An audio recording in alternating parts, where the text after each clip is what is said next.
The mating auction was where desperate wolves went to find what fate had denied them. Geneva Proctor stood among the unwanted, her body wrapped in a cloak so thick that not even her scent could escape. She had one goal: survive the night without being chosen. Then Alpha King Roland Schmidt stumbled through the doors, his eyes glazed, his movements unsteady. The crowd fell silent. Kings didn't attend mating auctions, especially not while clearly drugged. He walked past noble she-wolves and wealthy widows without a glance. Then he stopped, directly in front of Geneva. "Her," he slurred, pointing. "I choose her." The hall erupted in chaos. Geneva's heart stopped. Because Roland Schmidt hated Omegas more than anyone in the kingdom. He'd built his reign on keeping them powerless, and she was about to become his queen. And neither of them understood that this accident would destroy everything they thought they knew, or that the person who'd drugged him was standing in that very room, smiling. The smiling person in that room just changed 2 lives forever. If you need to know how this ends, like this video, then stay, because nothing about what happens next is what you'd expect. Chapter 1. The Accident.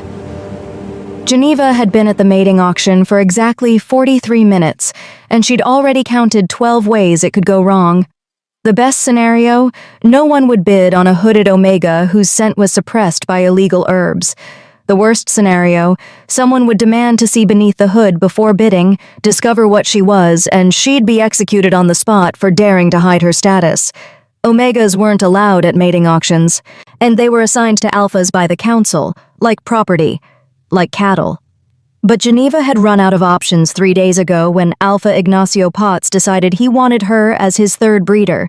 She'd killed his enforcer when he'd tried to drag her to Potts's bed. Self-defense didn't matter when you were an Omega. Murder was murder. So here she stood, wrapped in stolen clothes, her Omega scent buried under bloodroot and nightshade. Herbs that would kill her if she used them much longer. But at least she'd die free. "Next lot," the auctioneer droned. He was a thin man with calculating eyes that lingered too long on the she-wolves. "Rhonda Mathis, age 32, widowed, 2 failed pregnancies." Geneva tuned him out. The auction hall was smaller than she'd expected, tucked into the basement of a tavern on the border between territories. Only unmated wolves came here, the desperate ones. She fit right in. Rhonda sold for 40 silver coins to a merchant who looked old enough to be her grandfather. The she-wolf's face remained blank as she was led away. "Next," the auctioneer said, "we have—" The doors burst open. Every head turned. Every conversation died. Alpha King Roland Schmidt stood in the doorway, and something was very, very wrong. Geneva had never seen the king in person, but everyone knew what he looked like. Tall, broad-shouldered, with dark hair and eyes like winter storms. He was beautiful the way a blade was beautiful, cold and sharp and deadly. But right now, he looked like he was about to collapse. His eyes were unfocused, pupils blown wide. He stumbled forward, catching himself on a support beam. And his scent rolled through the room, pine and steel and alpha dominance, but underneath it was something chemical, something wrong. "Your Majesty," the auctioneer's voice cracked with shock. We weren't expecting—" "Mate," Roland slurred. His head turned slowly, scanning the room like a predator tracking prey. "Need mate." Whispers exploded through the crowd. "Is he drunk?" "The Alpha King doesn't drink." "Someone's drugged him!" Geneva pressed herself against the wall, trying to become invisible. Whatever was happening here, she wanted no part of it. Kings and Omegas didn't mix. Especially not this king. Roland Schmidt had made his position on Omegas clear when he'd taken the throne 5 years ago. They were weak, a drain on pack resources. They needed to be controlled, managed, kept in their place. He'd passed 17 laws restricting Omega rights in his first year alone. If he discovered what she was, he'd kill her himself. The king moved forward, still unsteady. He passed a beautiful she-wolf with blonde hair who'd clearly dressed to attract attention. Didn't even glance at her. He walked past Wendy Winter, a wealthy widow who owned half the shipping routes in the Eastern Territories. Nothing. Geneva's pulse hammered in her throat. He was getting closer to her section of the room.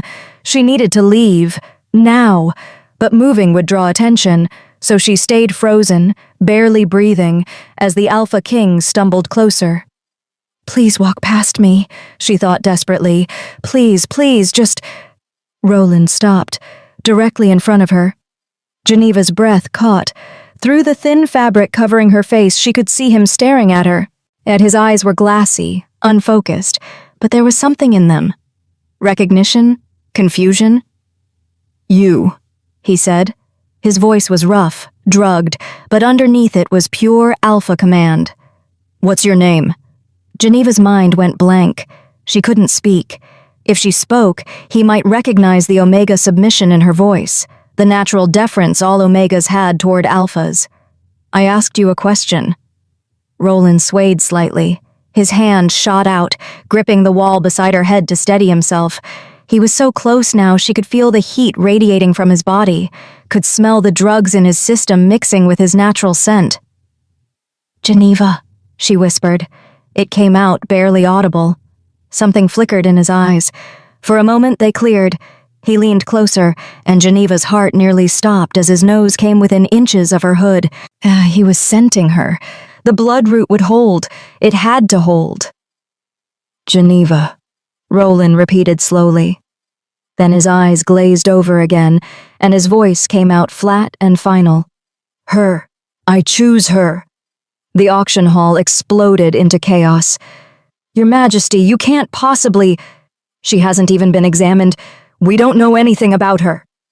But Roland wasn't listening. He grabbed Geneva's wrist, his grip strong despite the drugs, and turned to face the crowd. "I've made my choice. Auction's over."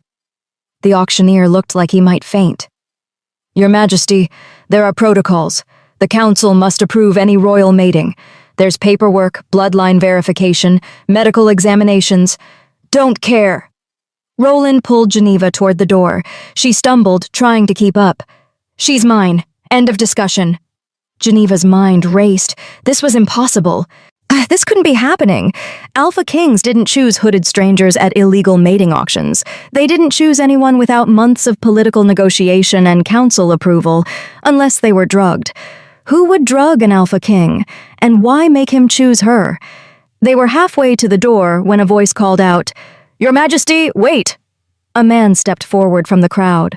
Tall, well-dressed, with the calculating eyes of someone used to getting what he wanted. Geneva recognized him instantly. Ignacio Potts, the alpha she'd run from, the one whose enforcer she'd killed. Her blood turned to ice. "Your Majesty," Potts said smoothly, "I must object to this choice. That woman is wanted for murder in my territory. She killed one of my men 3 days ago." The room went silent. Roland turned slowly. His grip on Geneva's wrist tightened. "What?" "She's a criminal, Your Majesty." Potts stepped closer, his expression concerned, sympathetic. "I've been searching for her. She should be in chains, not standing in a mating auction." Geneva's breath came in short gasps. This was it. She was finished. But Roland didn't let go of her wrist. Instead, he straightened, and despite the drugs in his system, despite his unfocused eyes, his voice came out clear and absolute. "Doesn't matter. I've claimed her. She's under my protection now. Royal law supersedes territorial law."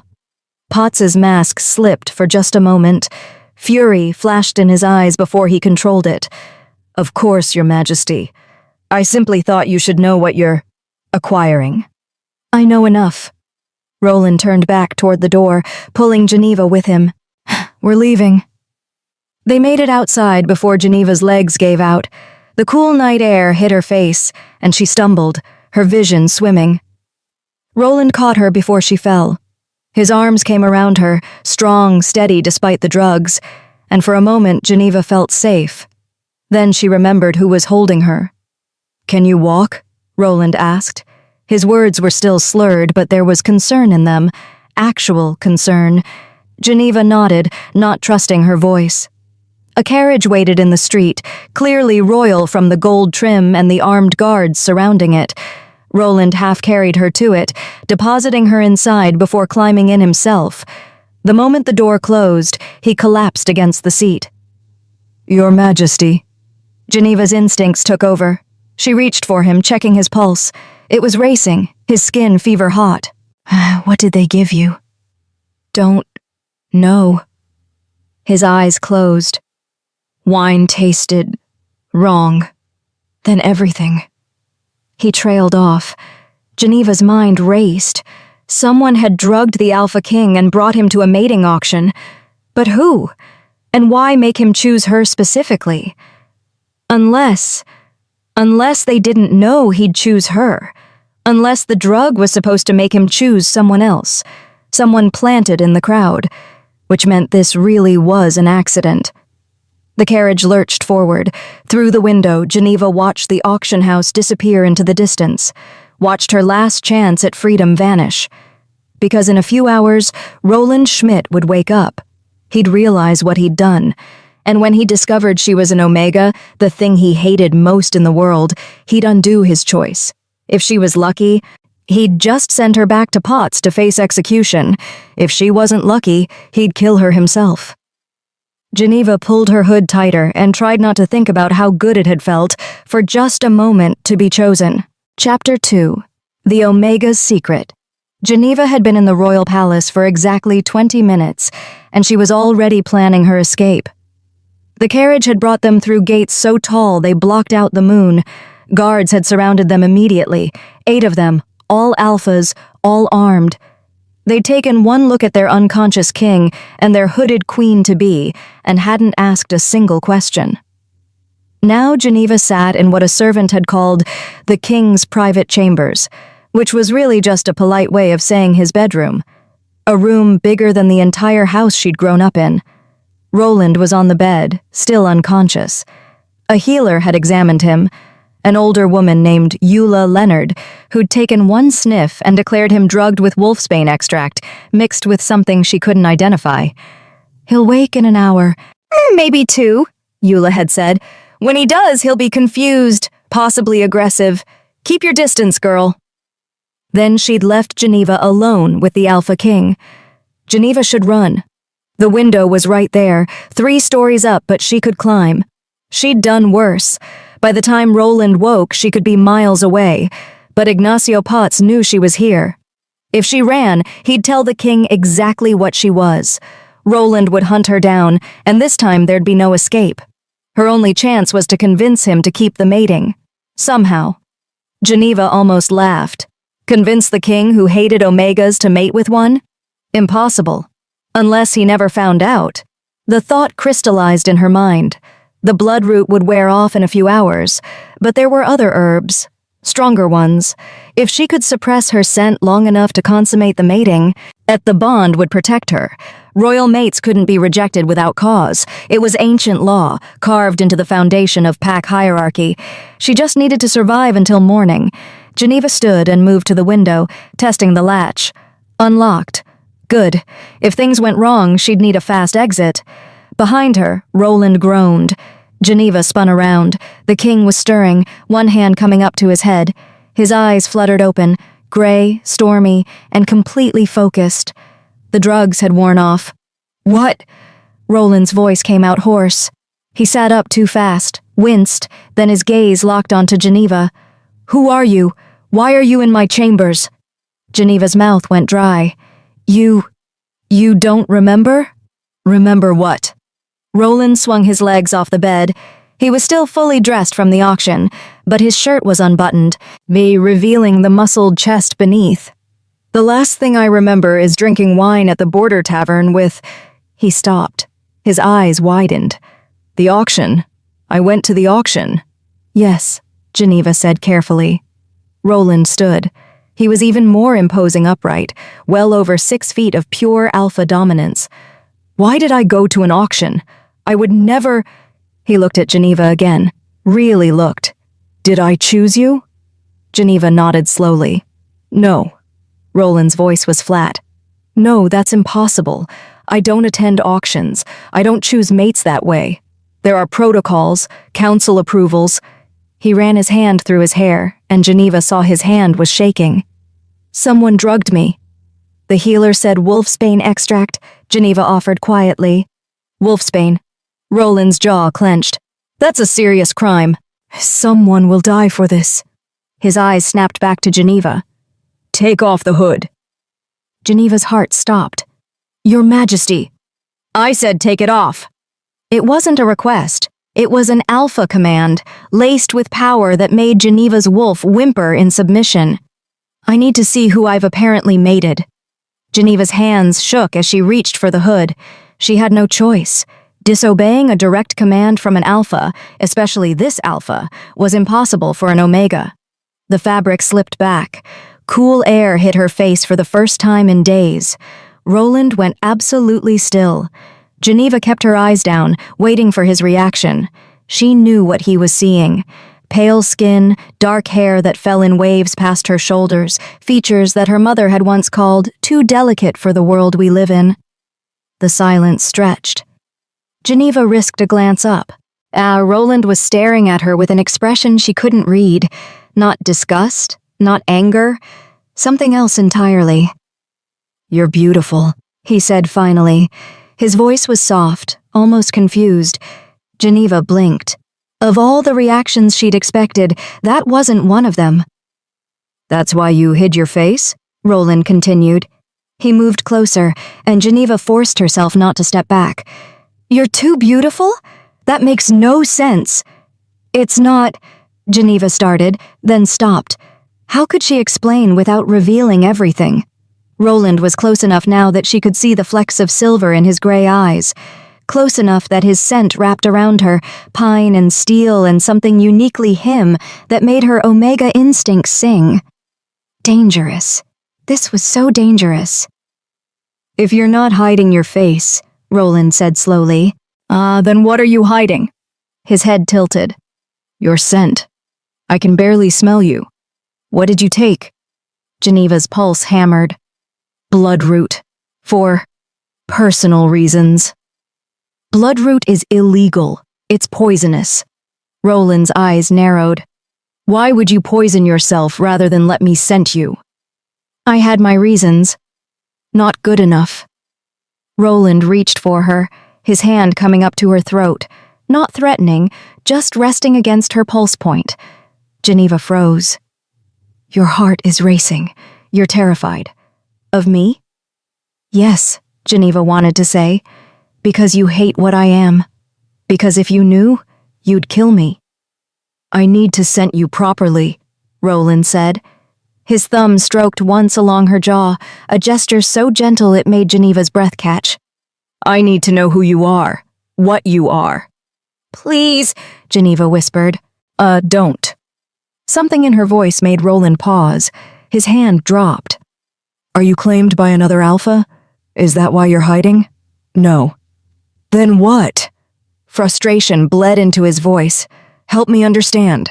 I wake up to find I've chosen a mate while drugged out of my mind. A mate who hides her face, suppresses her scent, and trembles every time I come near her. What am I supposed to think?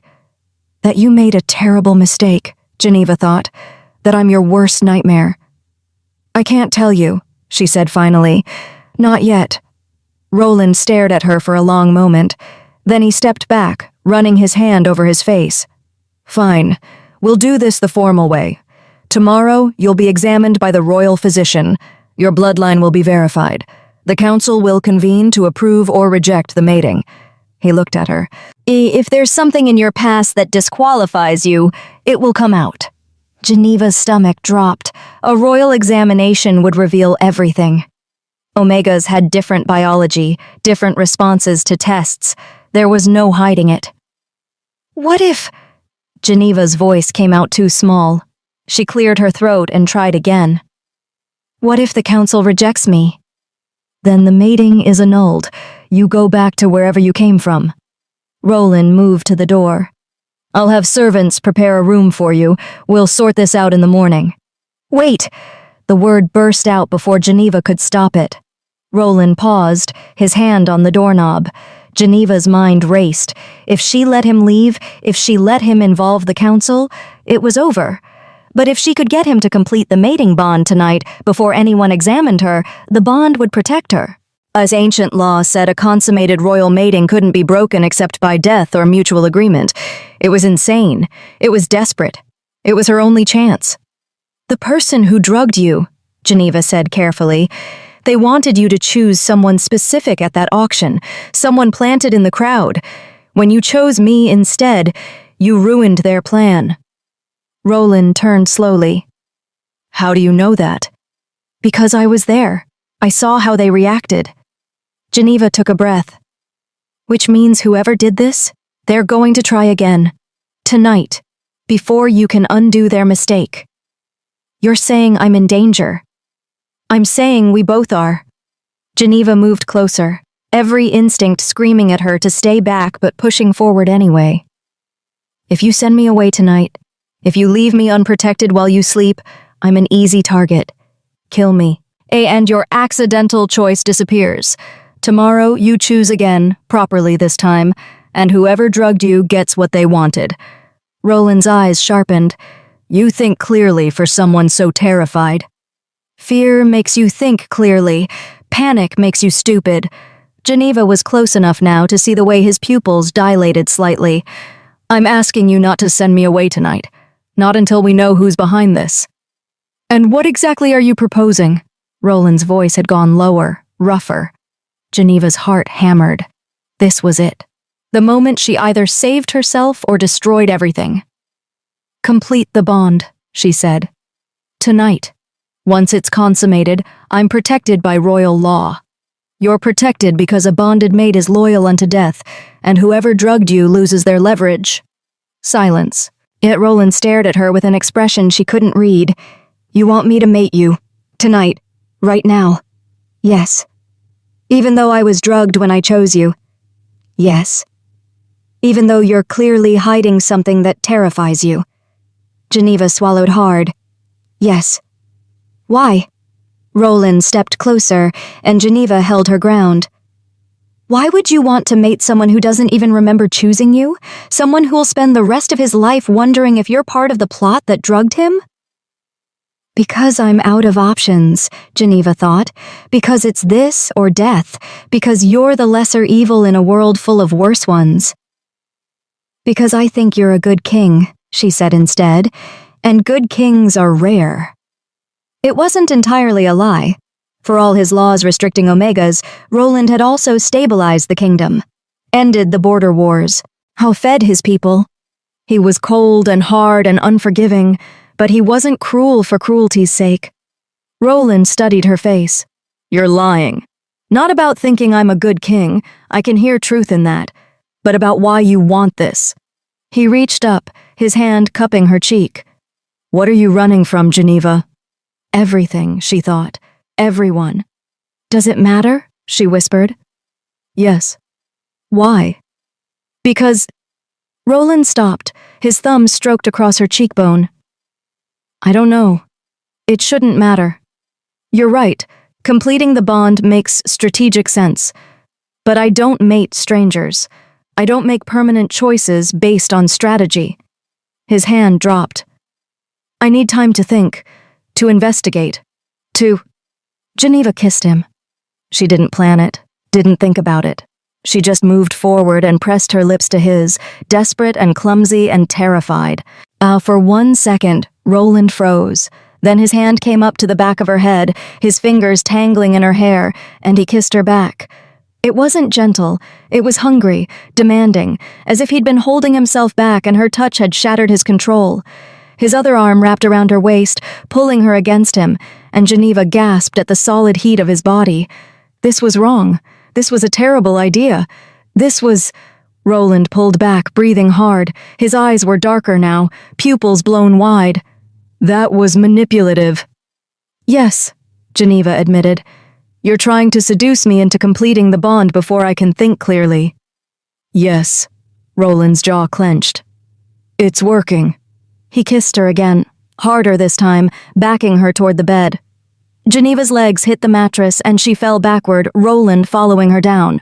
And his weight pressed her into the silk sheets, his scent surrounding her, and for just a moment, Geneva forgot why this was dangerous. Then Roland's hand slid down her side, and he paused. You're shaking. Geneva was. She couldn't stop. Roland pulled back, looking down at her. Whatever hunger had been in his eyes faded, replaced by something Geneva didn't recognize. "You're terrified," he said quietly. "Why are you doing this if you're this scared?" "Because I have to," Geneva thought. "Because it's this or die." But looking up at Roland's face, at the concern in his expression despite everything, the words wouldn't come. "I can't tell you," she whispered. Roland stared at her for a long moment. Then he rolled off her, sitting on the edge of the bed with his back to her. "I won't mate someone who's afraid of me." Geneva sat up. "I'm not.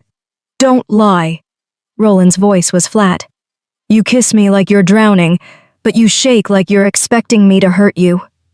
He looked over his shoulder at her. "I'm not going to force this, Geneva. Whatever you're running from, whatever you're hiding, you'll tell me when you're ready. Or you won't, and we'll annul this tomorrow." He stood and walked to the door, and Geneva's last chance walked with him. "I'm an Omega," she said. Roland stopped. His hand froze on the doorknob. The silence that followed was deafening. Slowly, so slowly it hurt to watch, Roland turned around. His face had gone absolutely blank. "What did you say?" Geneva stood on shaking legs. "I'm an Omega. That's what I'm hiding. That's why I suppressed my scent." She pulled her hair back, and tilting her head to expose the glands on her neck, smaller than a beta's, softer than an alpha's, unmistakably Omega. "You accidentally chose the one thing you hate most in the world." Chapter 3. The Wolf's Choice. Roland stared at Geneva's neck, at the small, delicate scent glands that marked her as Omega, and his entire world tilted sideways. "No," he said. The word came out flat, emotionless. "That's impossible." "It's not." Geneva's voice was steady despite the fear in her eyes. "I'm an Omega. I've been one my whole life." Roland's mind raced. Omegas weren't allowed at mating auctions. They were assigned by the council, tracked from birth, their movements monitored. How had she even gotten there? More importantly, why hadn't he known? "The blood route," he said slowly. "That's why I couldn't scent you properly." "Yes." Roland moved without thinking, crossing the space between them in 3 strides. Geneva flinched but didn't back away as he leaned in, his nose almost touching the curve of her neck. He breathed in. Beneath the chemical burn of bloodroot, beneath the fear sweat and anxiety, there was something else, something sweet and warm and utterly devastatingly Omega. How had he missed it? His wolf surged forward, and Roland stumbled back like he'd been burned, because his wolf wasn't recoiling in disgust. His wolf was singing. "Mate," his wolf whispered. "Ours. Chose her. Keep her." "No," Roland said out loud. "Absolutely not." Geneva's face crumbled. "I understand. I'll leave. I'm not talking to you." Roland pressed his hand to his chest, as if he could physically push his wolf back down. "I'm talking to my wolf. He's being irrational." "Your wolf?" Geneva's voice was small. Roland forced himself to breathe, to think. 5 years ago, when he'd taken the throne, he'd made his position clear. Omegas were a drain on pack resources. They required protection, monitoring, constant management. They were weak links in a strong chain. He'd passed laws to restrict them, not because he hated them, he didn't hate anyone, but because it was practical, logical, good governance. But looking at Geneva now, at the way she stood tall despite being an Omega, despite being terrified, despite knowing he could destroy her with a word, she didn't look weak. "Why did you come to the auction?" Roland asked. "Omegas are assigned by the council. You don't get to choose." "I was running." Geneva's hands twisted together. "From Alpha Ignacio Potts. He wanted me as a breeder. I refused. He sent his enforcer to take me by force. I killed the enforcer in self-defense." Roland's blood went cold. "You killed an Alpha's enforcer." "Yes. That's a death sentence." "I know." Geneva's chin lifted. I know what I am, Your Majesty. I know what you think of Omegas. I know you'll want to undo this mating." She took a shaking breath. "But I'm asking you, begging you, not to send me back to Potts. Execute me yourself if you must, but don't send me back to him." Execute her. As if that was a better option than returning her to her alpha. What kind of life had she lived that death by the king's hand seemed merciful? Roland turned away, his mind churning. The logical choice was clear. Annul the mating, send her back to Potts's territory to face justice. Or, if her claim of self-defense held merit, assign her to a different alpha. Problem solved. But his wolf was howling in protest, and underneath the howling was something Roland hadn't felt in years. Doubt. "Tell me about the enforcer," he said finally. "Oh, how did you kill him?" Geneva hesitated. "Does it matter?" "Yes. He was twice my size, an alpha in his prime. He grabbed me, said I was coming with him whether I wanted to or not." Her voice went flat, emotionless. "I had a knife. Kitchen knife, nothing special. I stabbed him in the throat. He bled out in under a minute." Roland turned to face her. "You said self-defense, but you killed him efficiently. Precisely. That's not panic. That's training." Something flickered in Geneva's eyes. "My father was a warrior. He taught me to defend myself before he died." "Your father taught an Omega to kill?" Roland studied her. "That's unusual." "He said the world was cruel to Omegas, that I'd need to know how to survive it." Geneva's voice softened. "He was right." Roland moved to the window, staring out at the moonlit gardens below. Behind him, and he could hear Geneva's rapid breathing, could smell her fear even through the bloodroot. She expected him to send her away, to dispose of her like trash. And the worst part was that a week ago, he might have. "My wolf chose you," Roland said quietly. "At the auction. I wasn't just drugged. My wolf took control and chose you." He looked over his shoulder at her. "Do you know what that means?" Geneva shook her head. "It means he recognized you as a potential mate. True mate, possibly. The kind of bond that happens once in 1,000 lifetimes." Roland's jaw clenched. "But I don't trust my wolf. He's led me wrong before." "Then send me away," Geneva whispered. "If your wolf chose wrong—" "I didn't say he chose wrong." The words came out sharper than Roland intended. "I said I don't trust him. There's a difference." He crossed back to Geneva, and this time when he approached, she didn't flinch. She stood perfectly still, watching him with those dark eyes that saw too much. "Here's what's going to happen," Roland said. "Tomorrow, you'll be examined by the royal physician. Not to verify your bloodline, we both know what that exam will show, but to verify your story about Potts. If you're telling the truth about self-defense, I'll petition the council to grant you sanctuary." Hope flickered across Geneva's face. "You'd do that?" "I'm the king. I can do whatever I want." Roland reached up, his fingers ghosting along her jawline. "But there's a condition." The hope dimmed.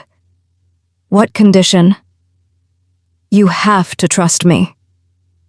Roland's thumb brushed her lower lip. "No more hiding, no more bloodroot, no more lies. Oh, only if we're going to make this work, if we're going to convince the council that this mating is legitimate and not just a drugged mistake, you have to let me see who you really are."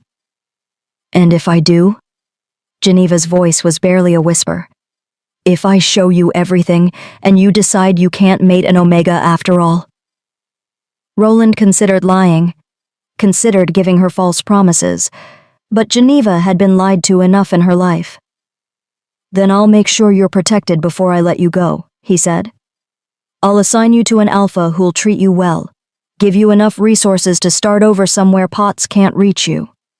He paused. "But I won't send you back to him. That much I promise." Tears welled in Geneva's eyes. She blinked them back furiously. "Why are you being kind to me?" "I'm not being kind. I'm being fair." There's a difference. Most alphas wouldn't see it that way. I'm not most alphas." Roland stepped back, putting distance between them before he did something stupid, like kiss her again. "Get some sleep. Tomorrow's going to be difficult." "Your Majesty, Roland, wait." Geneva caught his arm. Her touch was gentle, tentative.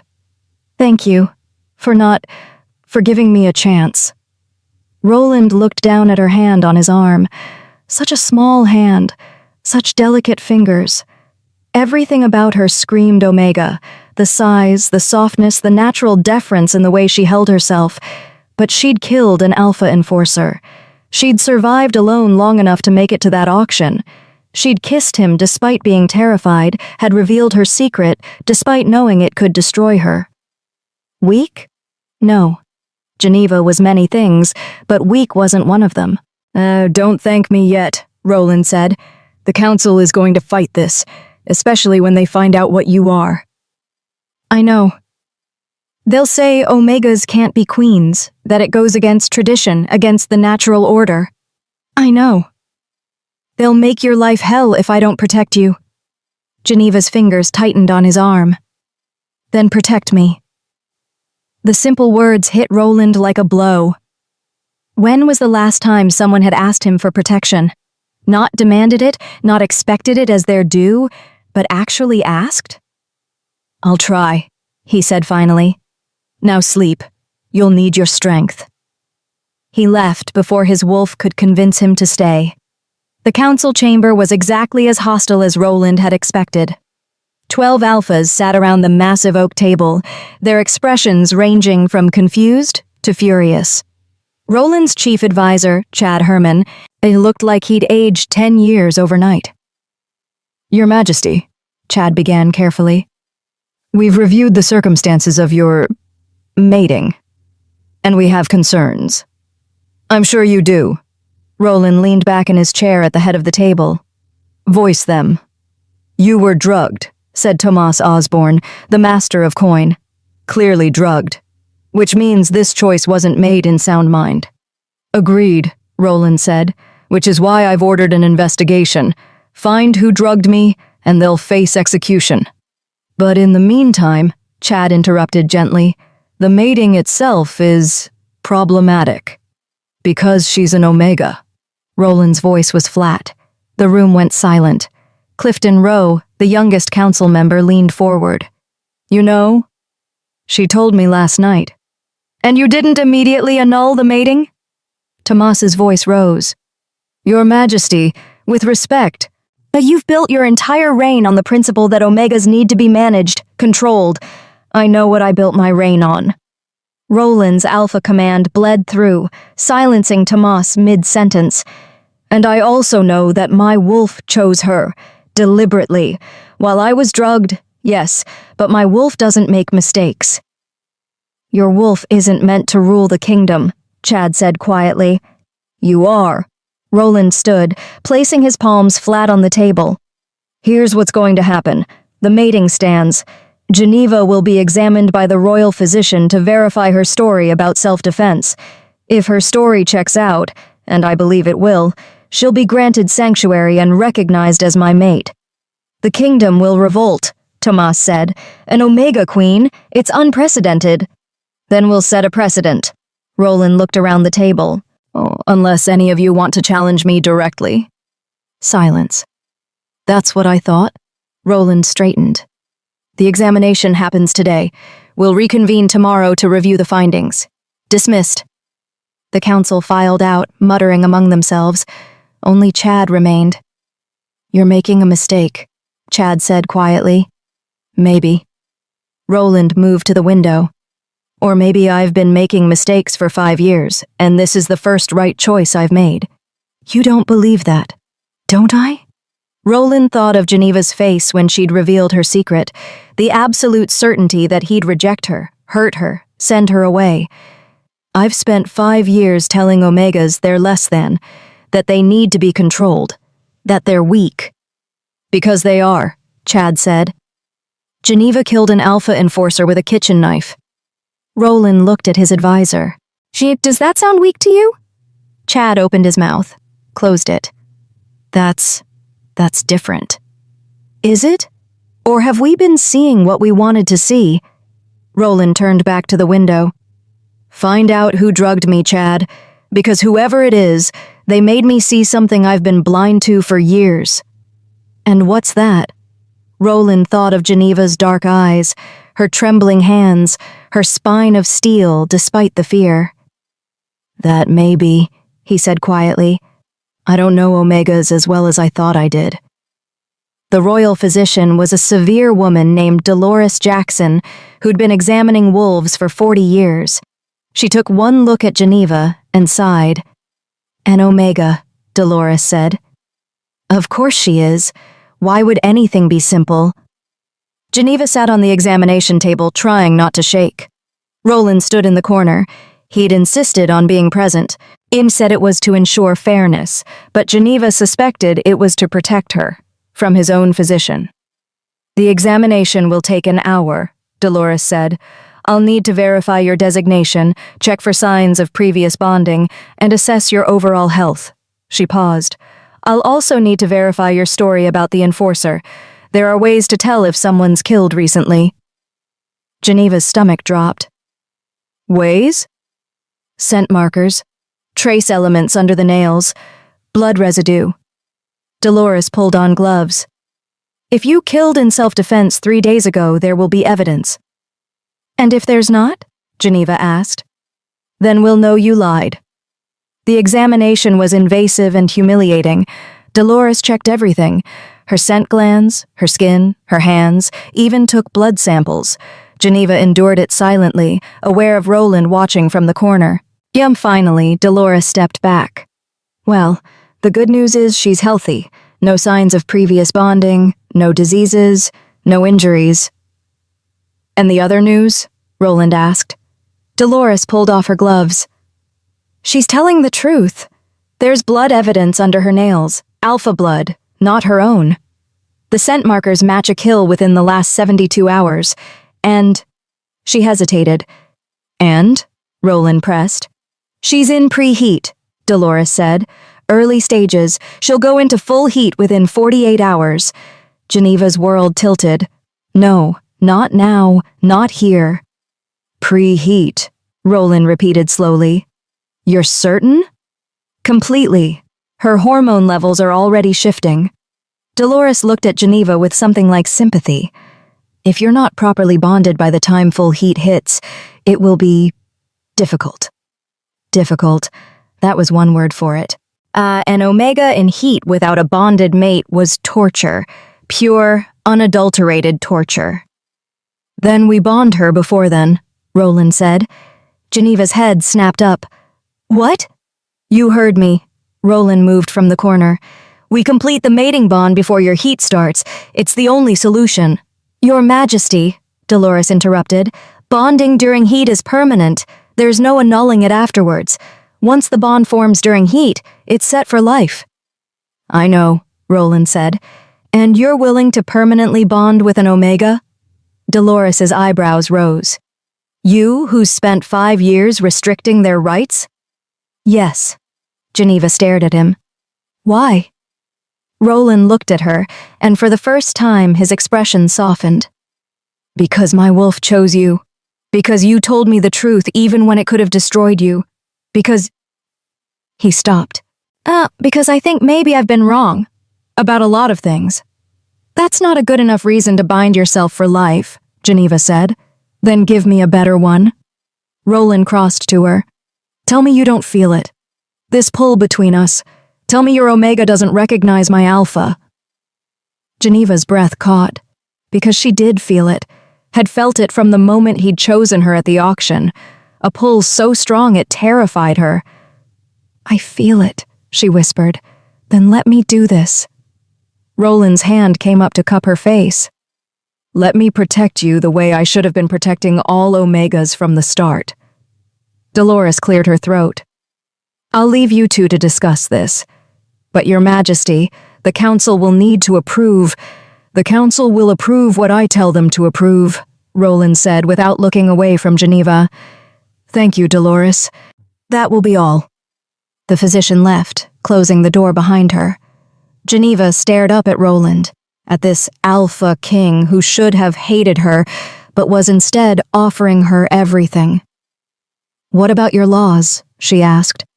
"Your policies on omegas?" "I'll change them." "The kingdom will revolt." "Let them."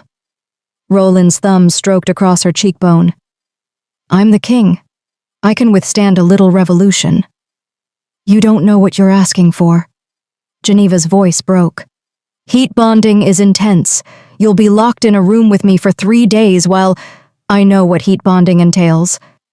And you're willing to do that? With an Omega?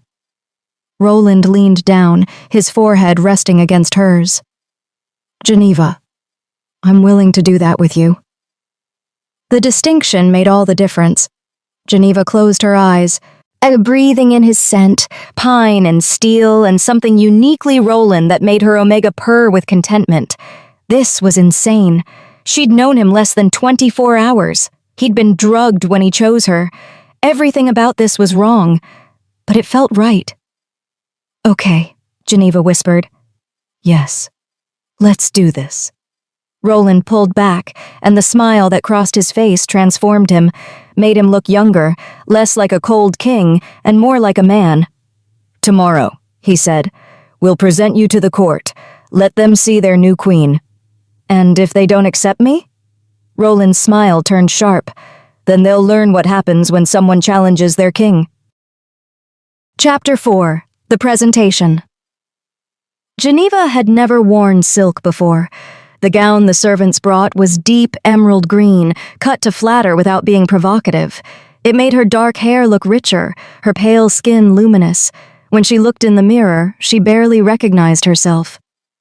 You look like a queen, said Brooke Pierce, the head servant who'd been assigned to her. Brooke was a beta, middle-aged and practical, with kind eyes that didn't judge. I look terrified, Geneva corrected.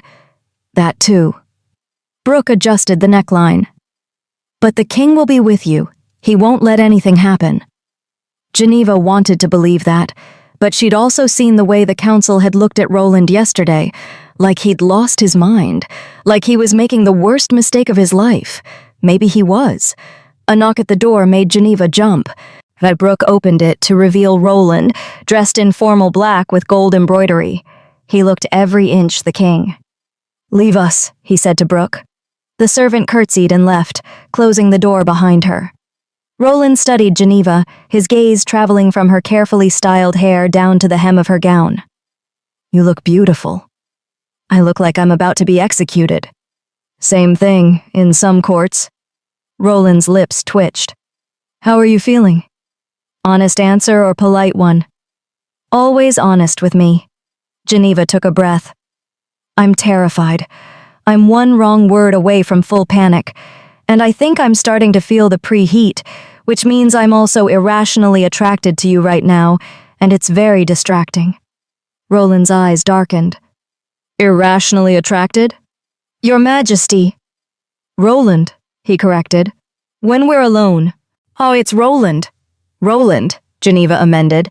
Are you sure about this? About presenting me to the court? We could wait until after the heat bond. Once it's done, they can't object. They'll object either way. Roland moved closer. And I won't hide you like you're something shameful. You're going to be my queen. The court needs to see that. Even though I'm an Omega. Especially because you're an Omega. Roland's hand came up to her face. Geneva, I've spent 5 years telling the kingdom that Omegas are less than, weaker, that they need to be controlled. If I'm going to change those laws, and I am, the kingdom needs to see why. And what's the why? You. Roland's thumb brushed her lower lip. They need to see an Omega who's strong, who survived things that would break most alphas. Oh, who stands in front of a king without flinching? I'm flinching on the inside. But not on the outside. That's what matters. Roland stepped back. Are you ready? No, Geneva thought. But she nodded anyway. The throne room was packed. Geneva had expected nobles, council members, maybe some high-ranking pack members.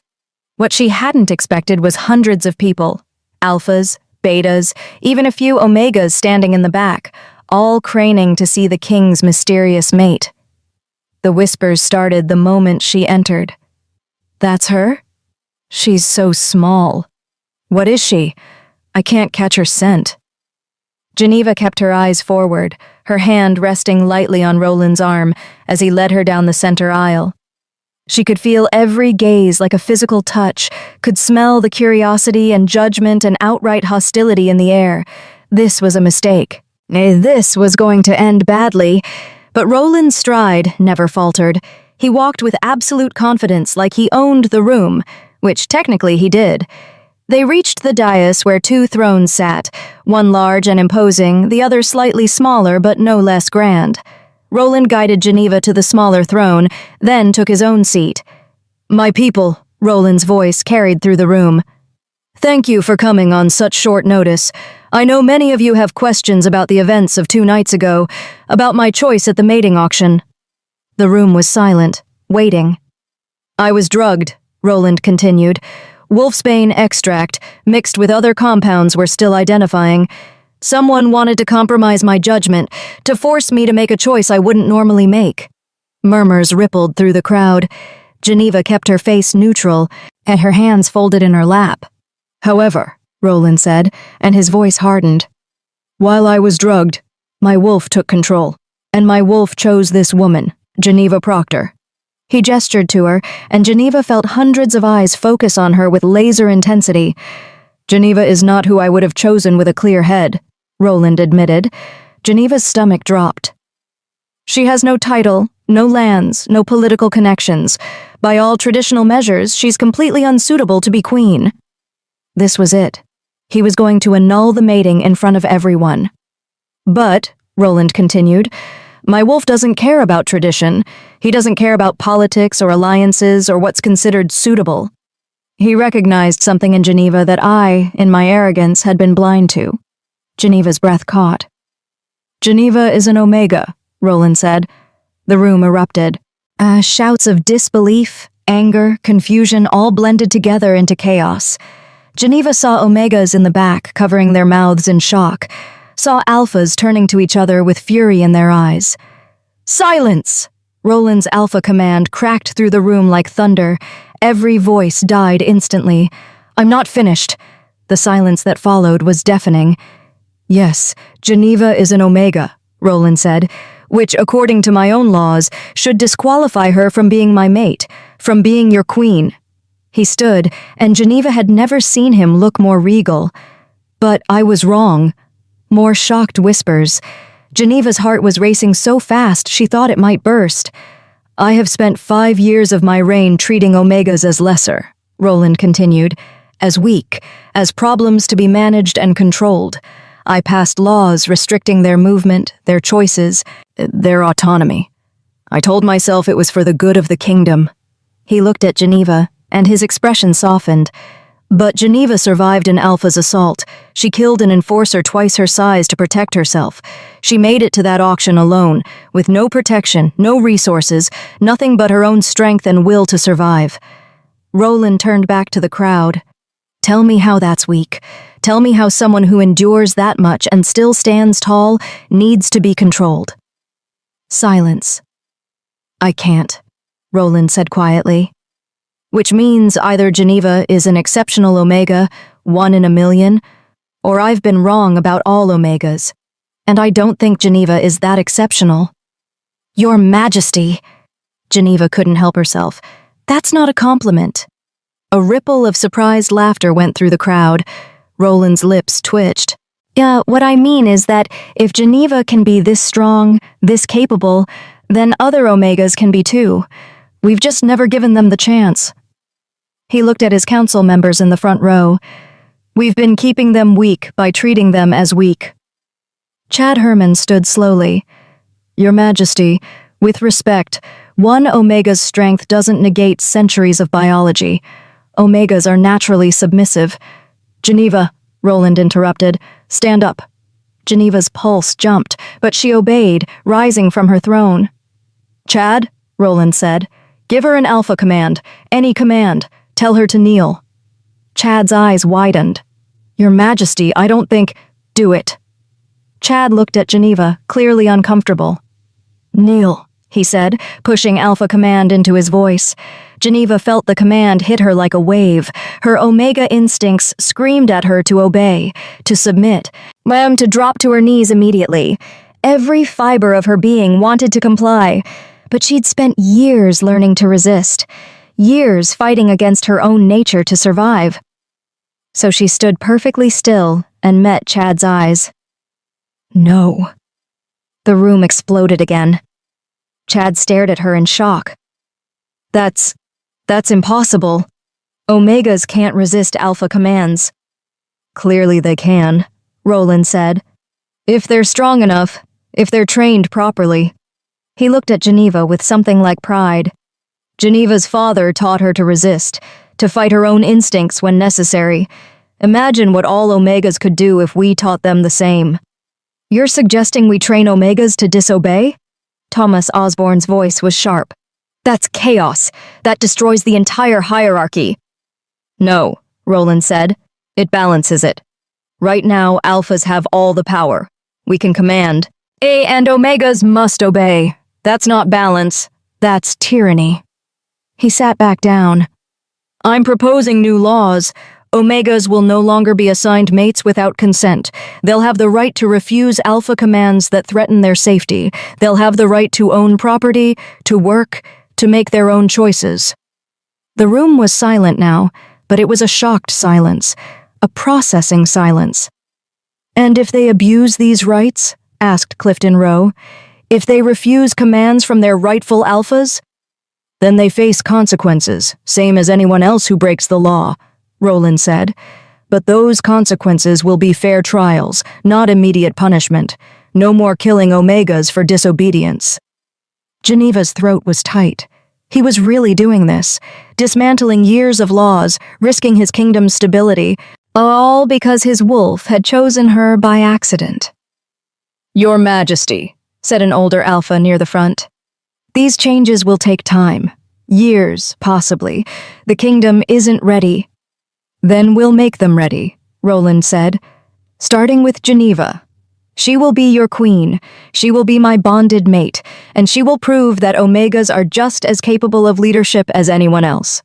He stood again, offering his hand to Geneva. She took it, her fingers trembling slightly, and stood beside him. I know this is difficult, Roland said to the crowd. I know many of you have spent your lives believing Omegas are lesser. I believed it too, but I was wrong.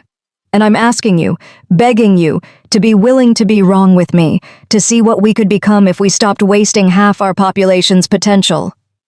A long silence. Then, from the back of the room, an Omega voice called out, Long live the Queen! Another voice joined it, then another. Within seconds, all the Omegas in the room were shouting it, their voices gaining strength with each repetition. Long live Queen Geneva! The Alphas and Betas remained silent, but they didn't object. And in that silence, Geneva heard possibility. Roland squeezed her hand. Well, he murmured, so only she could hear. That went better than expected. Geneva wanted to laugh, or cry, or possibly both. The council meeting after the presentation was exactly as hostile as Geneva had feared. You've lost your mind, Thomas said flatly. Completely and utterly lost it. Noted. Roland leaned back in his chair. Next objection? The kingdom will fracture, Chad said. Alphas won't accept an Omega queen. Oh, they'll see it as weakness. Then they're welcome to challenge me directly, Roland said. I'm still the strongest Alpha in the kingdom. Or has that changed? No one answered. The logistics alone are impossible, said Andrew Allison, the master of laws. You're talking about rewriting centuries of pack law, the legal frameworks, the precedents, so rewrite them. Roland looked at Andrew. That's your job, isn't it? It will take years, then start now. Geneva sat quietly in the corner, watching the council tear apart Roland's proposal. Every objection was valid, every concern was real. This was impossible, but Roland met each argument with calm determination. The heat bond happens in 2 days, Chad said finally. After that, there's no going back. Are you absolutely certain this is what you want?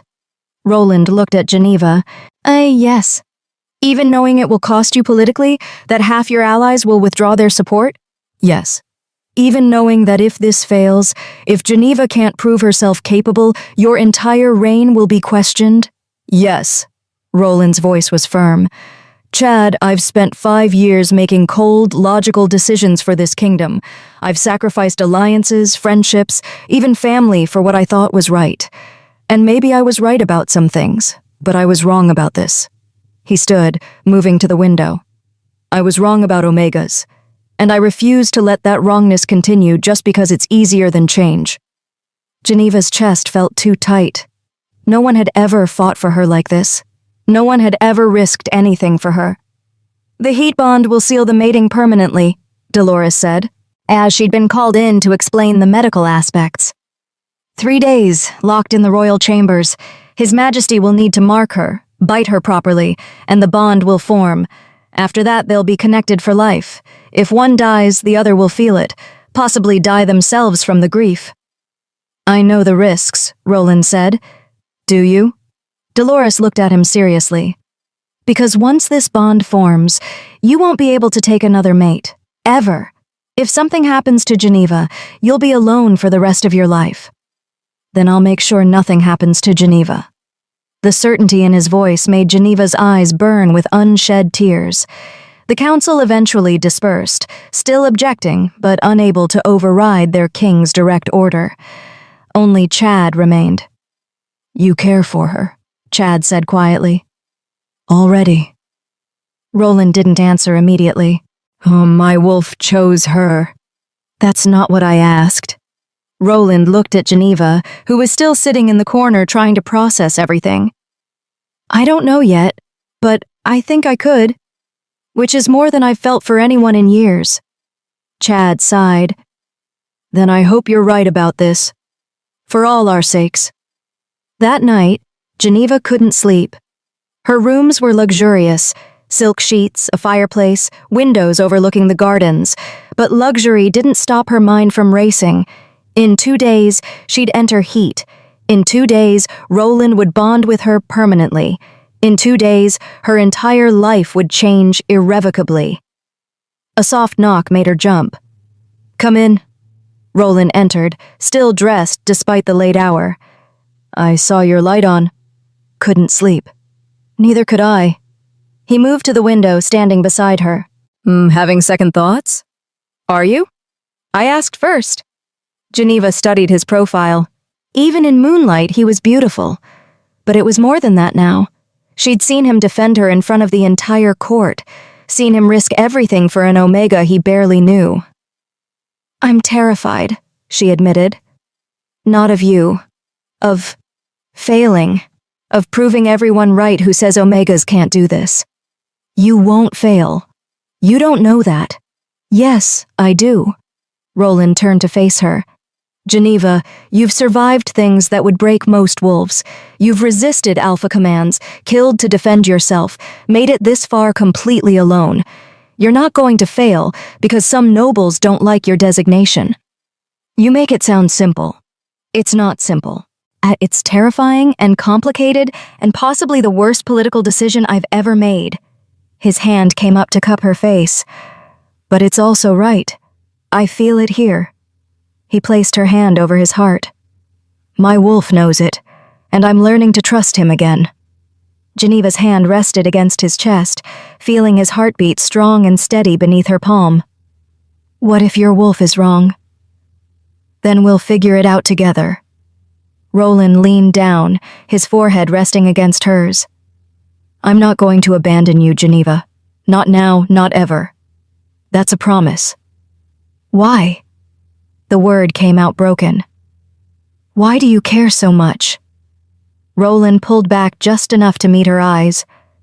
Because when I look at you, I see everything I should have been protecting all along. Every Omega I failed. Every law I should have changed but didn't. His thumb stroked her cheek. Oh, you're not just my mate, Geneva. You're my chance to make things right. It wasn't a declaration of love. It was better. It was purpose. It was commitment. It was real. Geneva rose on her toes and kissed him, soft at first, tentative, then deeper as Roland's arms came around her waist. This kiss was different from the desperate one 2 nights ago. This was a choice. A real choice, made with clear minds and open eyes. When they finally pulled apart, both breathing hard, Roland rested his forehead against hers. 2 days, he murmured. 2 days, Geneva echoed, and for the first time since the auction, she wasn't afraid. Chapter 5. The Conspiracy. Geneva woke to chaos, shouting in the hallways, running footsteps, the acrid smell of smoke. She bolted upright, her heart racing, her Omega instincts screaming danger. The door burst open. Roland stood there, fully dressed, his expression grim. "We need to move. Now." "What's happening?" Geneva scrambled out of bed, grabbing the robe Brooke had left for her. "Fire in the East Wing." Someone said it deliberately. Roland grabbed her hand, pulling her toward the door. "And they're not just after the palace. They're after you." Geneva's blood ran cold. "How do you know?" "Because they left a message." Roland's jaw clenched. "Written in oil on your chamber door before they lit it. No Omega Queen." They ran through corridors thick with smoke, guards surrounding them on all sides. Geneva's eyes watered, and her lungs burning, but Roland's grip on her hand never faltered. They burst into Roland's private chambers, away from the fire, protected by stone walls and a door thick enough to withstand a battering ram. The moment they were inside, Roland locked it behind them. "The fire?" Geneva gasped, trying to catch her breath. "Being contained. Chad's handling it." Roland moved to the window, checking the grounds below. "But this wasn't about burning down the palace. This was a message. Someone doesn't want me as queen. Someone wants you dead." Roland turned to face her, "Which means whoever drugged me at the auction, whoever planned for me to choose someone else, they're making their move." Geneva's mind raced. "You said there was someone planted in the crowd, someone you were supposed to choose instead of me." "Yes, and whoever it was, they're not happy I chose wrong." A knock at the door made them both tense. "Your Majesty," Chad's voice came through. "It's safe. Fire's out." Roland opened the door. Chad stood there, covered in soot, his expression grave. Behind him stood 4 guards and someone Geneva didn't recognize, a young woman with blonde hair and terrified eyes. "We caught her trying to flee," Chad said. "Heidi Simons. She was at the auction 2 nights ago." Heidi, the beautiful she-wolf Roland had walked past without a glance. "Bring her in," Roland ordered. The guards pushed Heidi into the room. She stumbled, catching herself on a chair. When she looked up at Roland, her eyes were red from crying. "Your Majesty, please," Heidi begged. "I didn't know they were going to hurt anyone, I swear." "Who's they?" Roland's voice was cold. Geneva had never heard him sound like this. Pure alpha dominance. No warmth at all. "Who hired you?" "I don't know names. They never told me names." Heidi's words came out in a rush. "They just said if I went to the auction, if I made sure to stand where you'd see me, they'd pay off my family's debts, all of them, enough coin to set us up for life." "And you agreed?" Geneva couldn't help herself. "Without knowing why?" Heidi looked at her, and Geneva saw desperate recognition in her eyes. "You don't understand what it's like. My father owes money to half the merchants in the capital. They were going to sell my little sister to pay it off. She's 12. I had to do something." Geneva's anger faltered. She understood desperation. She'd lived it. "They told you to be at the auction," Roland said. "What else?" "Nothing. Just to be there. To let you see me." Heidi's voice broke. "I didn't know about the drugs. I didn't know they were going to try to kill anyone. When I heard about the fire, I ran. I'm sorry, I'm so sorry." "Who approached you?" Chad interrupted. "What did they look like?"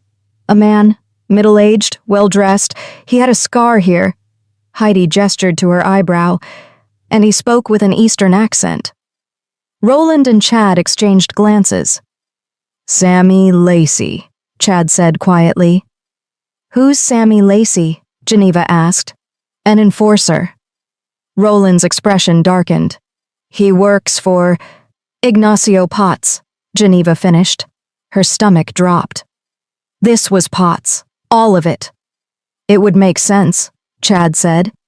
You killed his enforcer, embarrassed him publicly. He wants revenge. But why drug the king? Geneva's mind was racing. Or why not just kill me? Because killing you accomplishes nothing if Roland simply chooses another Omega later, Chad said. But if he could control who Roland chose, someone loyal to Potts, someone who could influence the king's decisions, he could control the throne, Roland finished, his hands clenched into fists. That bastard tried to compromise my kingdom. We need proof, Chad said. Heidi's testimony isn't enough. Potts will claim he knows nothing about Sammy's activities. Then we get proof. Roland looked at Heidi. You're going to help us. Heidi's eyes widened. Your Majesty, I can't. If Potts finds out I talked... He won't find out. You'll have the crown's protection. Roland's voice softened slightly. Help us bring him down, and your family's debts will be forgiven. Your sister will be safe. Heidi stared at him. Oh, you'd do that? Even after what I did? You were desperate and manipulated. I understand that. Roland glanced at Geneva. Better than I did 2 days ago. Geneva felt warmth bloom in her chest. He was learning. Actually learning. What do you need me to do? Heidi asked. The plan was simple, which meant it was probably going to fail spectacularly. Heidi would return to Potts, claim the fire had scared her away, but she was still loyal. She'd wear a spelled amulet, courtesy of a witch the crown had on retainer, that would let them hear every conversation she had. This is dangerous, Geneva said quietly. They were alone now, Chad having taken Heidi to prepare. If Potts suspects... He won't. Heidi's a good actress. She'll sell it. Roland was pacing, restless energy radiating off him. We'll have guards nearby. The moment she's in danger, well, we pull her out. Geneva watched him pace, noting the tension in his shoulders. You're angry. Of course I'm angry. Someone tried to burn you alive. Not just angry, you're...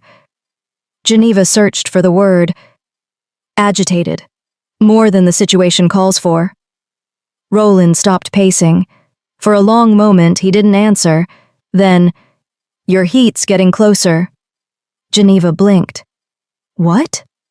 Your scent. It's changing, getting stronger. Roland's hands clenched. My rut is responding to it. I can feel it starting. Oh no. How long? Geneva asked. Tomorrow. Maybe sooner. Roland's eyes met hers, and Geneva saw the wolf behind them now, closer to the surface than usual. We're running out of time. Geneva's skin felt too tight. Now that he'd mentioned it, she could feel it too. The warmth spreading through her body, the hypersensitivity to his scent, at the irrational urge to get closer to him. We should complete the bond tonight, she said, before the full heat hits. No. Roland's voice was firm. Not while Potts is still a threat. Once we're in heat bond, we'll be vulnerable for 3 days, locked in these chambers, unable to defend ourselves if someone attacks. I won't risk that. But we deal with Potts first. Then we bond. Roland moved to her, his hands gentle on her shoulders despite the tension vibrating through him. I know it's going to be difficult, painful even, but I need you safe before we do this. Geneva wanted to argue, but he was right. A heat bond would leave them completely defenseless. If Potts made his move while they were locked in these chambers. Okay, she said. Potts first. Roland's relief was palpable. Thank you. A knock at the door. Your Majesty, a guard called. The council is demanding an emergency meeting about the fire. Roland sighed. Of course they are. He looked at Geneva. Stay here. Don't leave these chambers. The guards will be outside. I'll be fine. Roland hesitated, then leaned down and kissed her forehead. I'll be back as soon as I can. After he left, Geneva tried to rest, but her skin felt feverish, her body restless. The preheat was progressing faster than she'd expected.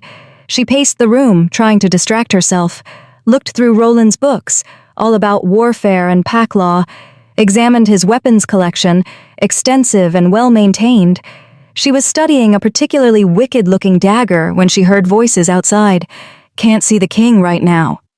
"I have information about the fire." Geneva froze. That second voice was familiar. She moved to the door, pressing her ear against it. "I'll pass along your message," the guard said. "No, I need to speak to him directly. It's about who's behind the attacks." Geneva's heart raced. She cracked the door open. Standing in the hallway, arguing with the guards, was her sister, Lucia Hogan. Though that wasn't her name anymore, she'd taken their mother's maiden name after Geneva had been accused of murder, distanced herself from the scandal. Lucia's eyes widened when she saw Geneva. "You." "Me," Geneva said. The shock was wearing off, replaced by a cold sort of calm. "What are you doing here?" "I could ask you the same thing." Lucia's gaze traveled over Geneva's expensive robe, the royal chambers behind her. "They're saying you're going to be queen. That can't be true." "Why not?" "Because you're—" Lucia stopped herself, and glancing at the guards, "Can we talk privately?" Every instinct told Geneva this was a bad idea, but Lucia had said she had information about the attacks, and Geneva needed to know what her sister knew. "Fine, come in." The guards looked uncertain, but Geneva was technically their future queen. They let Lucia pass. The moment the door closed, Lucia rounded on her. "Are you insane? You're an Omega, Geneva. You can't be queen." "So everyone keeps telling me. And you killed someone, in self-defense, which the royal physician confirmed." Geneva crossed her arms. "Why are you here, Lucia?" Lucia's expression shifted from anger to something more complicated. Fear, maybe. "I came to warn you about Ignacio Potts." Geneva's blood chilled. "What about him?" "He's been in the capital for 3 days. I saw him at a tavern. I work there as a server." Lucia's words came faster now. "He was meeting with someone. They were talking about you, about the king, about how their plan failed." "Who was he meeting with?" "I don't know. The man kept his hood up." Lucia reached into her pocket, pulling out a folded piece of paper. "But after Potts left, the man dropped this. I managed to grab it before anyone noticed." Geneva took the paper with shaking hands, unfolded it. It was a map of the palace, with Roland's chambers marked with an X, and a note in the margin. "Heat bond begins tomorrow. Strike then." Geneva's heart stopped. "They're planning to attack during the heat bond." "That's why I came. I know things between us haven't been good, but you're still my sister." Lucia's voice cracked. I couldn't let them kill you without warning you." Geneva stared at her sister. They'd been estranged for 2 years, since the night Eric died, since Lucia had believed Geneva guilty of murder. "You think I killed him," Geneva said quietly. "Eric, you still think I did it?" Lucia's eyes filled with tears. "I don't know what to think anymore. I loved him, Geneva. And then he died in flames, and you were the only Fire Omega in the territory. I didn't kill him. I want to believe that." Lucia wiped her eyes. "I do. But wanting doesn't make it true." "Then why warn me?" Geneva asked. "If you think I'm a murderer, why risk Potts finding out you betrayed him?" "Because you're my sister. And even if you did kill Eric, even if you did the worst thing I can imagine, I don't want you dead." Lucia's voice broke completely. "I don't want to lose you too." Geneva's throat was tight. She'd spent 2 years thinking her sister hated her, but looking at Lucia now, she saw grief, confusion, complicated love that hadn't died despite everything. "Thank you," Geneva said, "for warning me." Lucia nodded. "What will you do?" "Tell Roland. Set a trap." Geneva looked at the map again. "They think they'll catch us vulnerable during the heat bond. We'll make them think they succeeded." "That's dangerous. Everything about my life is dangerous right now." Geneva managed a weak smile. "But I'm getting used to it." Lucia hesitated, then pulled Geneva into a quick, fierce hug. "Don't die, please." I'll try my best. After Lucia left, Geneva sat with the map, her mind racing. Potts was planning to attack during the heat bond, which meant Roland had been right to wait. But it also meant they had very little time. Tomorrow. They had until tomorrow to stop Potts, or they'd both die trying to complete the bond that was supposed to save them. Chapter 6. The Trap. Roland stared at the map, his expression unreadable. Your sister brought you this? Yes. Geneva watched him carefully. They were in his war room now, a smaller chamber attached to his main quarters, filled with maps and strategy tables. Chad stood nearby, equally focused on the paper. She overheard Potts planning the attack. And you trust her? Chad asked. After 2 years of estrangement? Geneva hesitated. I trust that she doesn't want me dead. Whether she believes I'm innocent? That's different. Roland's finger traced the X marking his chambers. They're planning to strike during the heat bond, when we're most vulnerable. Which gives us an advantage, Chad said. We know they're coming. We also can't fake a heat bond. Roland looked at Geneva, and she saw concern in his eyes. Once it starts, well, we'll be locked in those chambers for 3 days, completely incapacitated. If even one assassin gets through, then we don't let any through. Geneva moved to the strategy table. We set a trap, make them think we're vulnerable when we're actually prepared. Chad raised an eyebrow.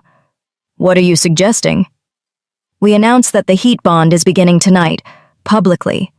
Make it seem like we're rushing because we can't wait. Geneva pointed to the map. Then we fortify your chambers, guards in every corridor, wards on every entrance, but we make it look like normal security, nothing unusual.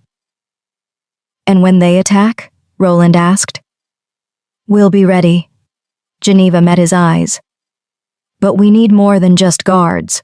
We need proof that Potts ordered this, otherwise, he'll claim his people acted without his knowledge. Roland was quiet for a long moment, thinking, then a slow smile crossed his face.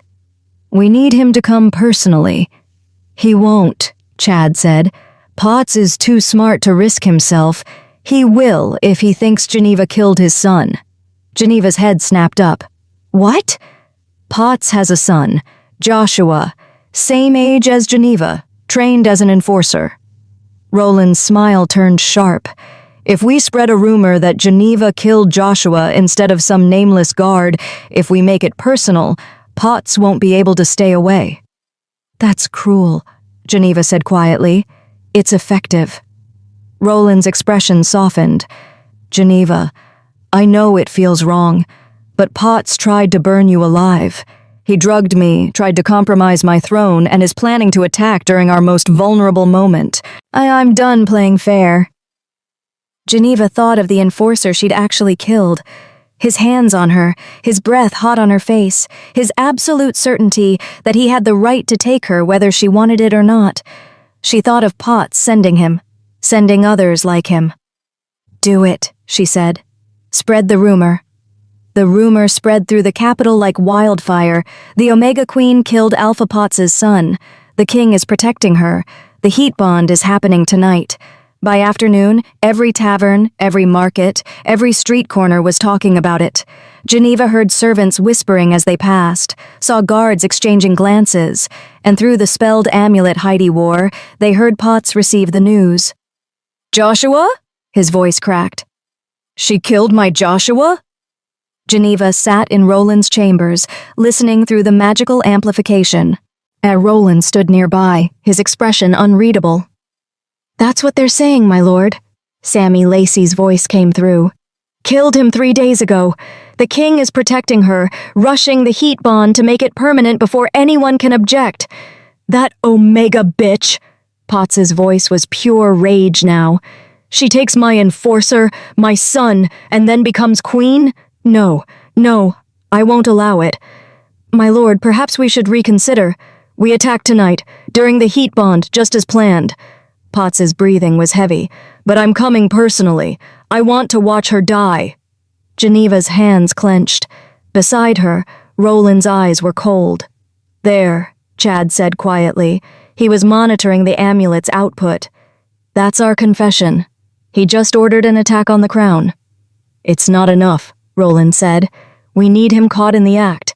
Actually, in my chambers. Weapon in hand, no way to deny it. He'll have people with him, Geneva said. At least a dozen, based on what Lucia described. Then we'll have more. Roland moved to the door, calling for his captain of the guard. Nelson, I need 50 of your best fighters, full armor, positioned throughout the corridors near my chambers, but keep them hidden. I want it to look like normal security. Nelson Woods, a grizzled alpha with decades of experience, nodded grimly. When are we expecting them? Midnight, maybe sooner if Potts is impatient. We'll be ready, Your Majesty. After Nelson left, Geneva turned to Roland. What about us?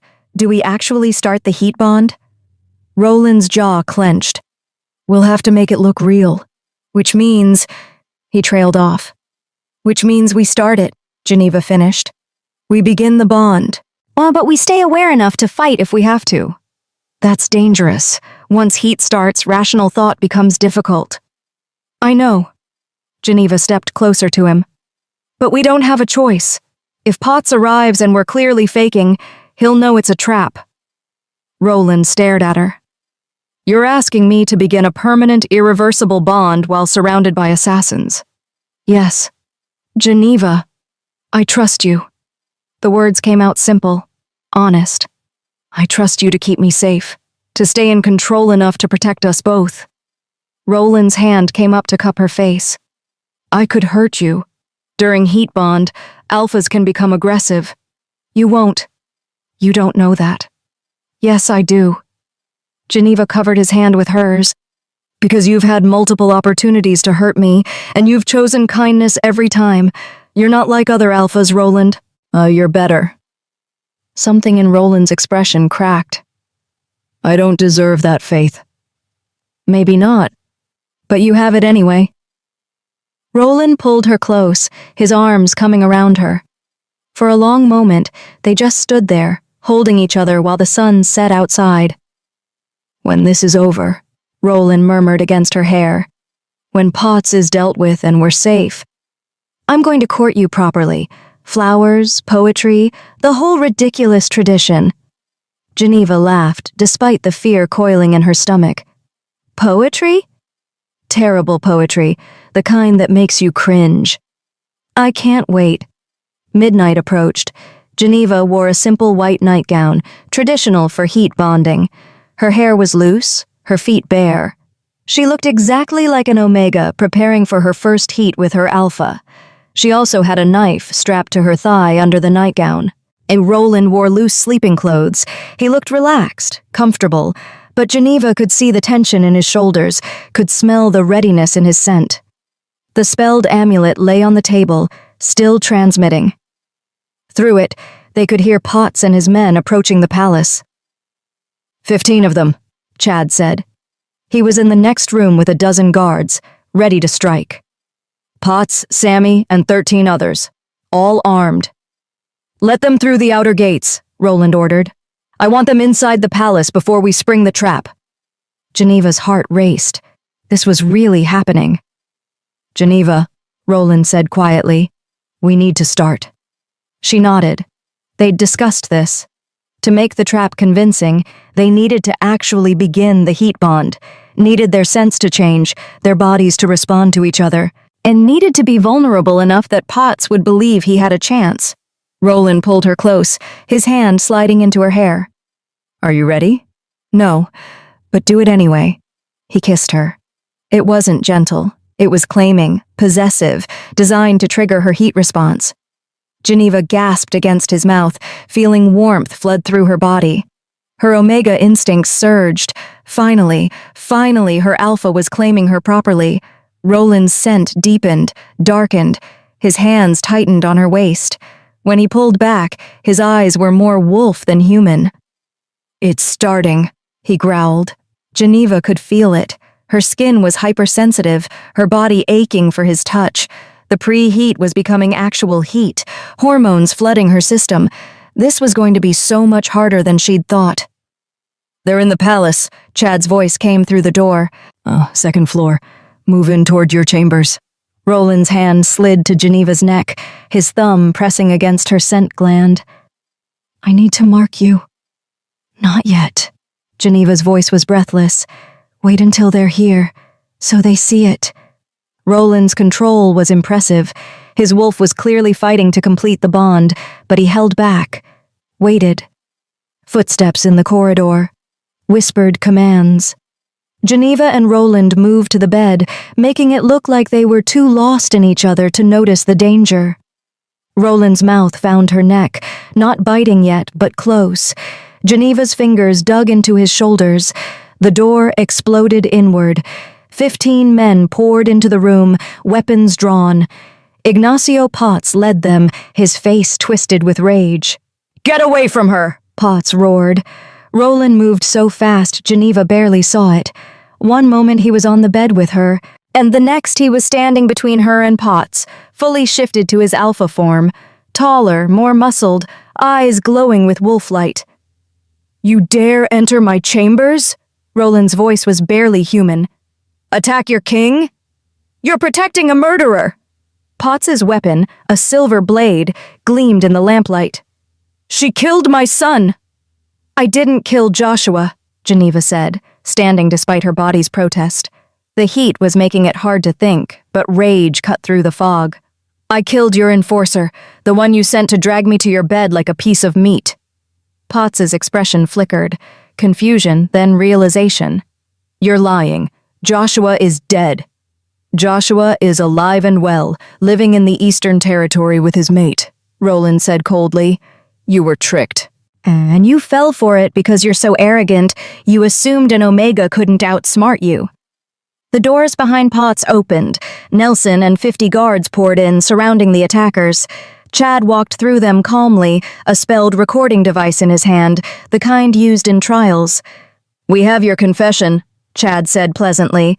Ordering an attack on the crown, conspiracy to commit regicide, attempted murder of the future queen. Should I continue? Potts's face went white. This is a trap. Obviously. Roland's eyes were still glowing. Did you really think I'd let you walk into my palace and threaten my mate without consequences? She's an Omega, Potts spat. She's not worthy of being queen, and you're not worthy of breathing. Roland moved forward, and Geneva saw murder in his eyes. You drugged me. Tried to control my throne. Set fire to my palace, planned to kill Geneva during the most sacred bond our kind can form. His voice dropped lower, more dangerous. Give me one reason I shouldn't tear your throat out right now. Potts dropped to his knees. Your Majesty, please. I was deceived, manipulated. By whom? Chad asked. Potts's mouth opened, closed. I don't... You acted alone, Roland said flatly. Which means you face the consequences alone. He gestured to Nelson. Take him, and his men. They'll stand trial in 3 days. As the guards dragged Potts away, the Alpha was screaming. You're making a mistake. An Omega Queen will destroy this kingdom. You'll see. You'll all see. The door slammed shut, cutting off his voice. Silence fell over the chamber. Then Geneva's legs gave out. Roland caught her before she hit the ground. Geneva? Heat, she gasped. The adrenaline was holding it back, but now... Her body was on fire. Every nerve ending screamed for Roland's touch, his scent, his bite. The Omega in her was howling, desperate for her Alpha to complete what he'd started. Roland's eyes widened. Chad, get out. Everyone out. Now. Your Majesty, you might need... Out! Roland's command sent everyone scrambling for the door. The moment they were alone, Roland carried Geneva to the bed. I need to complete the bond. Your heat is going to tear you apart if I don't. Do it, Geneva managed. Please, Roland. He didn't need to be asked twice. His mouth found her neck, and this time when his teeth sank in, Geneva screamed, not from pain, from relief, from the sudden, overwhelming rightness of finally being claimed by her Alpha. The bond snapped into place like a puzzle piece finding its home. Geneva felt Roland's emotions flooding through the connection, concern, protectiveness, desire, and something deeper. something that felt like the beginning of love. She felt his wolf recognize hers, felt the permanent tie forming between them. "Mate," his wolf whispered through the bond. "Ours. Forever." "Forever," Geneva's Omega agreed. Roland pulled back, blood on his lips. "Mine." "Yours," Geneva breathed, and then the heat took them both. Chapter 7. 3 days of fire. 3 days. Geneva had read about heat bonds, had heard stories from other Omegas, whispered in secret where alphas couldn't hear, but reading and hearing were nothing compared to experiencing. The first day was a blur of sensation. Roland's hands, his mouth, his body covering hers over and over until she couldn't tell where she ended and he began. The bond between them pulsed with every touch, every kiss, every moment of connection. His wolf was gentler than she'd expected. Possessive, yes, fiercely so, but careful. When she needed water, he brought it. When she needed rest, he held her while she slept. And when the heat surged again, demanding more, he gave her everything she needed. "Mine," he growled against her throat, his teeth grazing the fresh mark he'd left. "My mate, my queen." "Mine." Geneva couldn't form words anymore, could only hold on to him and let the waves of pleasure and need wash over her. By the second day, rational thought began returning in fragments. Geneva woke to find Roland watching her, his hand gentle on her face. "How do you feel?"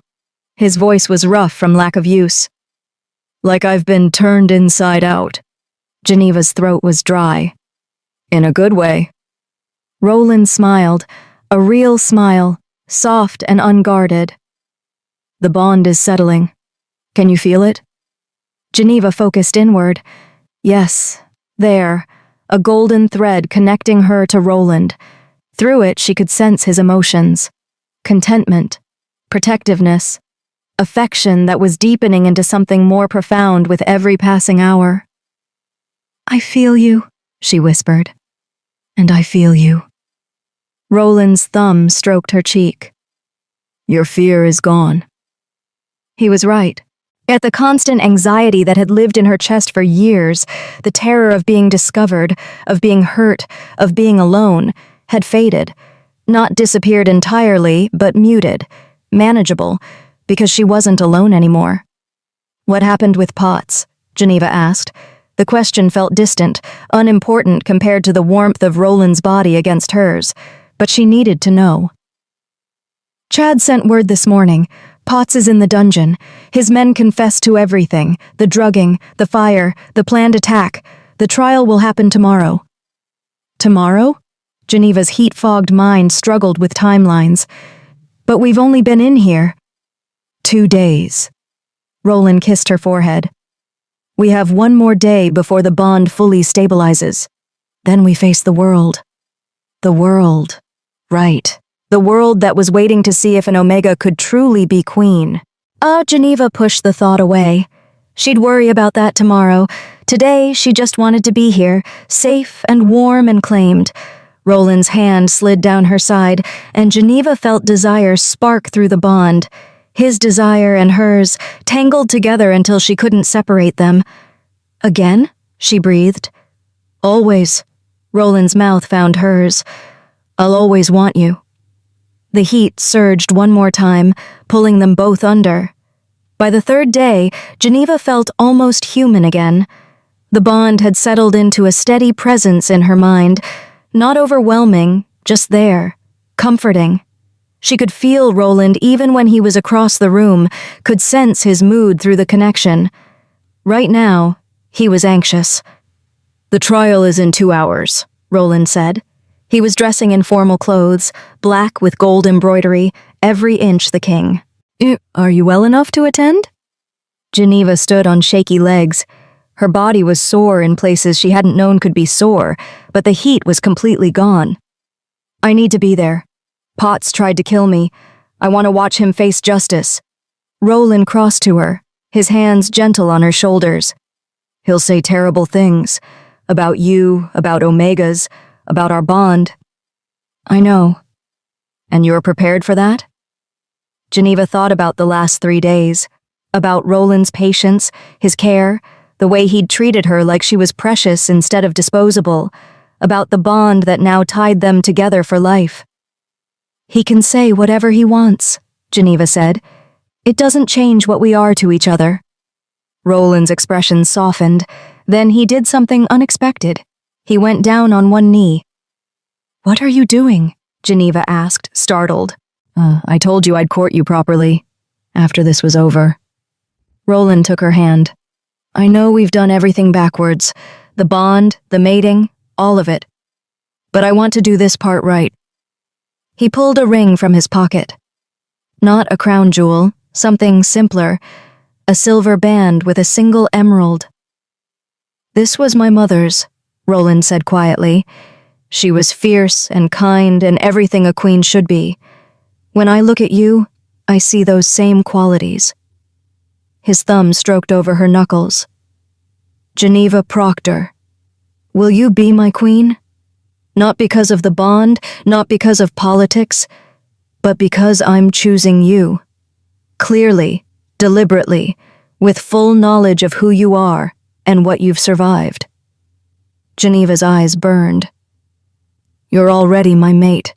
The bond can exist without love. I don't want that."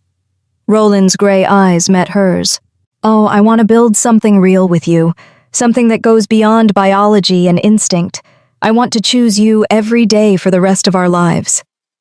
Geneva couldn't speak, couldn't breathe. Finally, she managed, "Yes." Roland slid the ring onto her finger. It fit perfectly. Then he stood and kissed her. Soft, sweet, completely different from the desperate heat-driven kisses of the past 3 days. This kiss was a promise.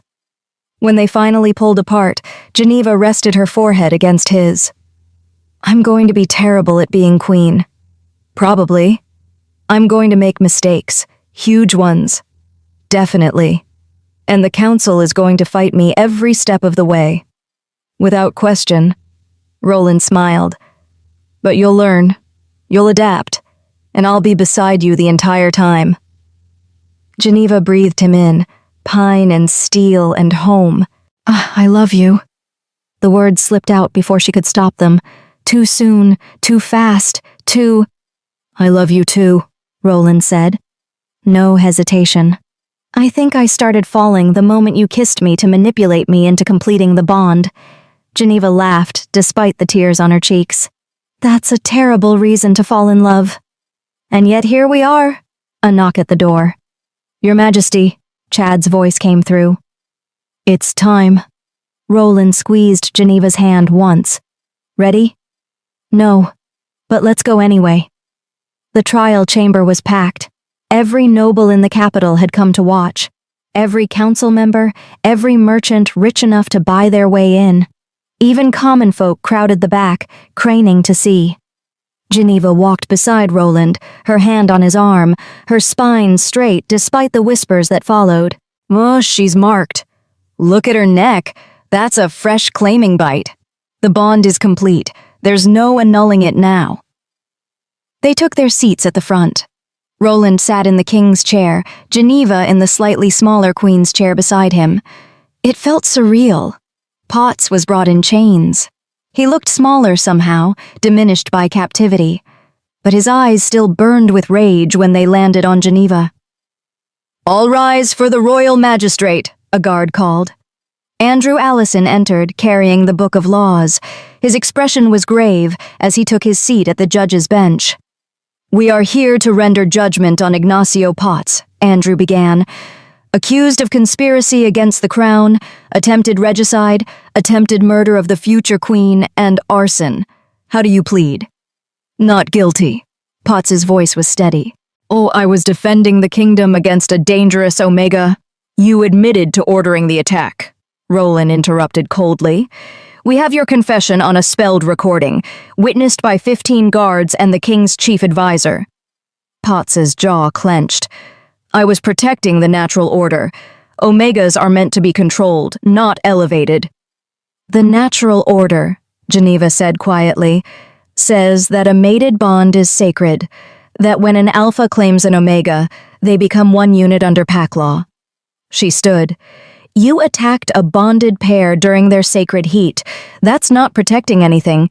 That's blasphemy. Murmurs rippled through the crowd. Geneva had studied pack law during the long hours between heat waves, had memorized every relevant passage. If she was going to be queen, she needed to know the foundations their society was built on. And those foundations said bonded pairs were inviolate. She's right, Andrew said, looking through his law book. Attacking a bonded pair during heat is considered one of the gravest crimes in pack law. The punishment is... He paused. Death. Potts went white. Your Majesty, please, I have family, territory. You should have thought of that before you tried to burn my mate alive, Roland said flatly. He looked at Andrew. What say the witnesses? Chad stood. I witnessed Alpha Potts order an attack on the crown while His Majesty was vulnerable during heat bond. His intent was clear. Kill the king and queen, destabilize the kingdom. Nelson stood next. I witnessed Alpha Potts and 14 armed men break into the royal chambers with drawn weapons while the king was bonding his mate. The crime is undeniable. One by one, witnesses stood. Guards, servants, even Heidi, who testified about being hired to manipulate the mating auction. The evidence was overwhelming. The Crown finds Ignacio Potts guilty on all charges, Andrew declared. The sentence is death by beheading, to be carried out at dawn tomorrow. Potts lunged toward Geneva, chains rattling. This is your fault. You corrupted him, turned him against his own kind. Roland was between them instantly, his alpha presence slamming into Potts like a physical blow. Speak to my mate again and I'll tear your throat out myself. Guards dragged Potts away, still screaming. Geneva watched him go, feeling nothing. No triumph, no satisfaction. Just emptiness. Are you all right? Roland asked quietly. Geneva nodded. I just want it to be over. It will be. Tomorrow. But as they left the trial chamber, Geneva caught sight of several nobles whispering together, their expressions hostile. She felt Roland tense beside her, felt his protective instincts surge through the bond. The trial was over. Potts would die. But the real battle, convincing the kingdom to accept an Omega Queen, was just beginning. That night, Geneva stood on the balcony of their chambers, looking out over the capital. Lights twinkled in windows, smoke rose from chimneys. Somewhere down there, people were talking about her, judging her, deciding whether she was worthy. Roland came up behind her, his arms wrapping around her waist. What are you thinking? That I don't know how to do this. Geneva leaned back against him. I grew up as the lowest of the low. Omegas in my pack were barely considered people. Hey, and now I'm supposed to lead them? You don't have to lead alone. Roland's chin rested on her shoulder. I'll be beside you. Chad, the council, even the ones who disagree with us want what's best for the kingdom. Do they? Geneva turned in his arms. Roland, half the council thinks you've lost your mind. The other half is too afraid of you to object out loud. That's not support. That's fear. Then we'll change their minds. Roland's hand came up to cup her face. Geneva, I know this is overwhelming, but you survived things that would break most people. You can survive this too. What if I can't? The fear she'd been holding back finally broke through. What if I fail? What if I prove everyone right who says Omegas can't lead? Then we'll fail together. Roland's voice was steady. But I don't think you'll fail. I think you're going to surprise everyone, including yourself. Geneva wanted to believe him, but doubt was a hard thing to shake. Through the bond, she felt Roland's certainty, his absolute faith in her. It should have been comforting. Instead, it felt like pressure. I need some air, Geneva said, pulling away. Alone, just for a bit. Roland's concern flooded the bond, but he nodded. Stay within the palace grounds. Take a guard with you. Geneva grabbed a cloak and slipped out of their chambers. The guard, a young beta named Benny Ruiz, followed at a discreet distance. She walked through the gardens, breathing in night air and trying to calm her racing thoughts. Everything had happened so fast. 1 week ago, she'd been running for her life. Now she was queen. How was she supposed to do this? Your Majesty?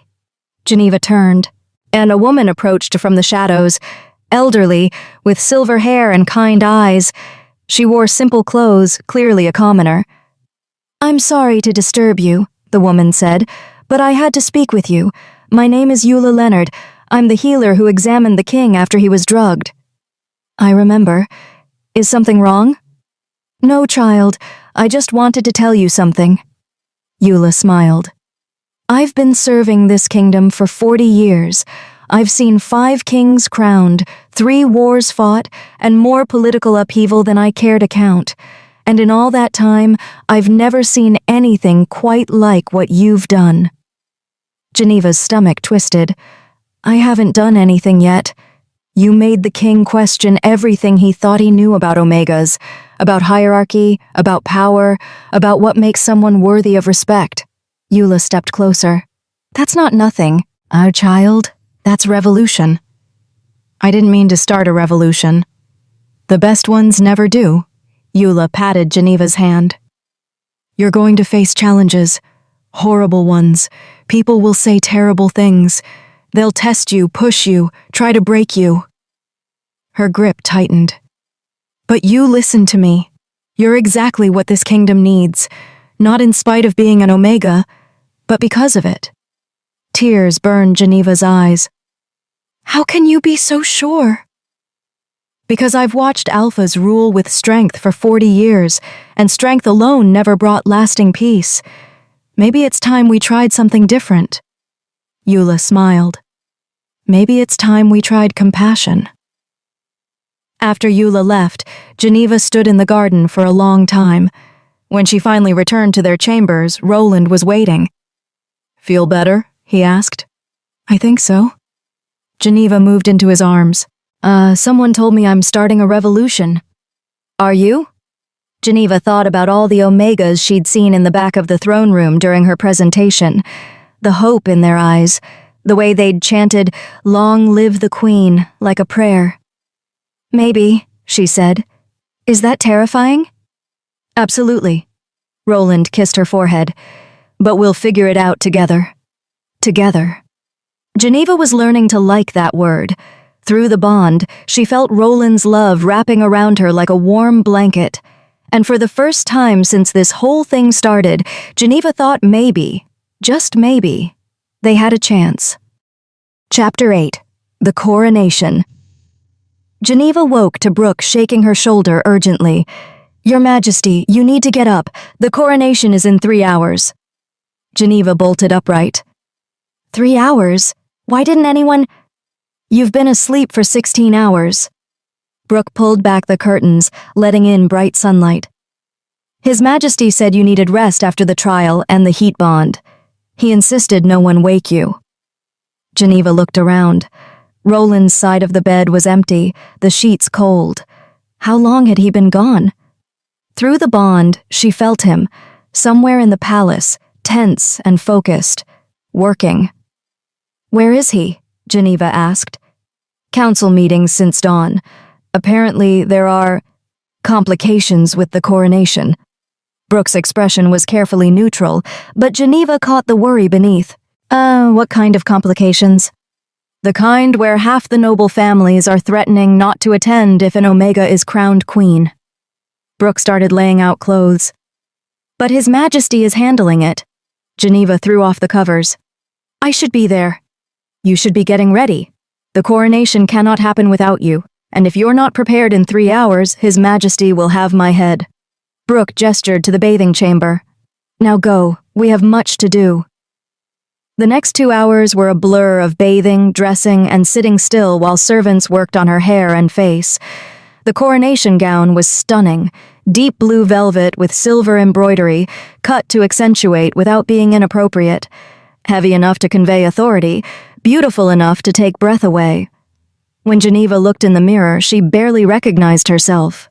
You look like a queen, Brooke said softly. I look terrified. That too. Brooke adjusted the gown's train. But you'll do fine. Just remember, you've already survived the hard part.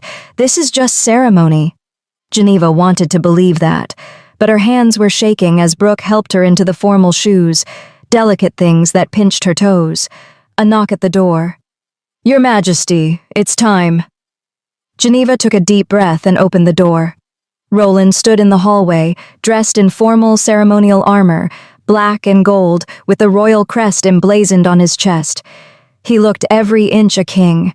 When he saw her, his breath caught. "You're beautiful." "You're biased." "Completely." Roland offered his arm. "Ready?" "No, but I'm doing it anyway." They walked through the palace corridors together, and Geneva could hear the crowd in the throne room. Hundreds of voices, maybe thousands. Every step closer made her heart race faster. "The noble families who threatened to boycott?" Geneva asked quietly. "Showed up." Roland's jaw was tight. "I made it clear that anyone who refused to attend would lose their seat on the council. Permanently." "That's harsh." "That's necessary." Roland stopped before the throne room doors. "Geneva, listen to me. Some of these people will never accept you. They'll bow because they're afraid of me, not because they respect you. But others, the ones who matter, they'll see what I see. Someone strong enough to change the world." Geneva wanted to ask what would happen if she failed to live up to that expectation. But the doors were opening, and there was no more time for doubt. The throne room was packed, and every noble family, every council member, every important person in the kingdom had come. The Omegas stood in the back again. More of them this time, Geneva noted. Dozens, maybe 100, all watching her with desperate hope in their eyes. The weight of their expectations settled on Geneva's shoulders like a physical thing. Roland led her down the center aisle. The crowd was silent, not the respectful silence of a celebration, but the tense silence of people waiting for disaster. They reached the dais where 2 thrones waited. The royal magistrate, Andrew Allison, stood between them, holding a crown.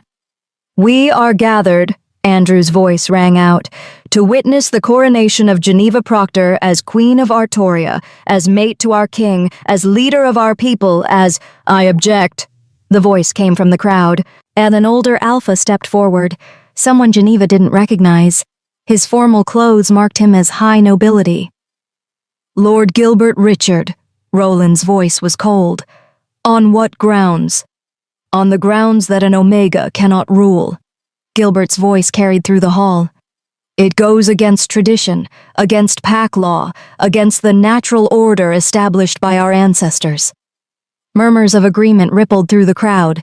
Geneva felt Roland tense beside her, felt his protective fury through the bond, but she put a hand on his arm, stopping him. "You're right," Geneva said clearly. The room went silent. "What?" Roland looked at her in shock. Geneva stepped forward, addressing Gilbert directly. "You're absolutely right. Omegas have never ruled in Artoria. It does go against tradition." She looked around the room. "But I'd like to ask you something." "Oh, Lord Gilbert, when you were young, did you have any Omega siblings?" Gilbert blinked, caught off guard. Yes, a sister." "And what happened to her?" "She was assigned to an alpha at 18, gave him 4 children. She's content." "Did anyone ever ask her if she was content?" Geneva's voice was gentle but firm. "Did anyone ever ask if she wanted to be assigned or have children or spend her life serving an alpha who never courted her?" Gilbert's expression flickered. "That's not how it works." "I know how it works. I was almost assigned the same way." Geneva's hands clenched. "To an alpha who wanted me as a breeder. Not a mate, not a partner, just a womb to fill. When I refused, he sent an enforcer to drag me away by force. I killed that enforcer to protect myself." Shocked whispers filled the room. So you're right," Geneva continued. "I'm not what tradition says a queen should be. I'm not noble-born, I'm not politically connected. I'm an Omega who killed to survive, who hid her face at a mating auction, who had no prospects and no future." She looked around the room. "But that's exactly why I should be queen." "That makes no sense," Gilbert said. "Doesn't it?" Geneva stepped closer. "How many Omegas are in this room right now?" Silence. "I count 93, Geneva said. She'd been counting since she walked in. 93 Omegas in a room of 500 people. Where are the rest? Why aren't they here? Because Omegas don't attend coronations, someone called out. They're not important enough. They're not allowed, Geneva corrected. Most Omegas aren't permitted to leave their homes without an Alpha's permission. They can't own property, can't work, can't make decisions about their own lives. She looked at Roland. My mate spent 5 years enforcing those laws, and he was wrong. Roland's expression was unreadable, but through the bond, Geneva felt his support, his pride. I'm not saying Omegas are better than Alphas or Betas, Geneva continued. I'm saying we're not worse. We're different, yes. We have different strengths, different needs, but that doesn't make us less valuable to the kingdom. She turned back to Gilbert.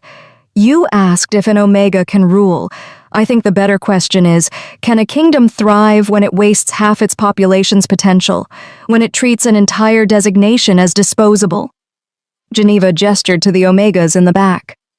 These people have skills, intelligence, strength that we've never used. How many brilliant minds have we lost because we assigned them as breeders instead of letting them become healers, scholars, advisors?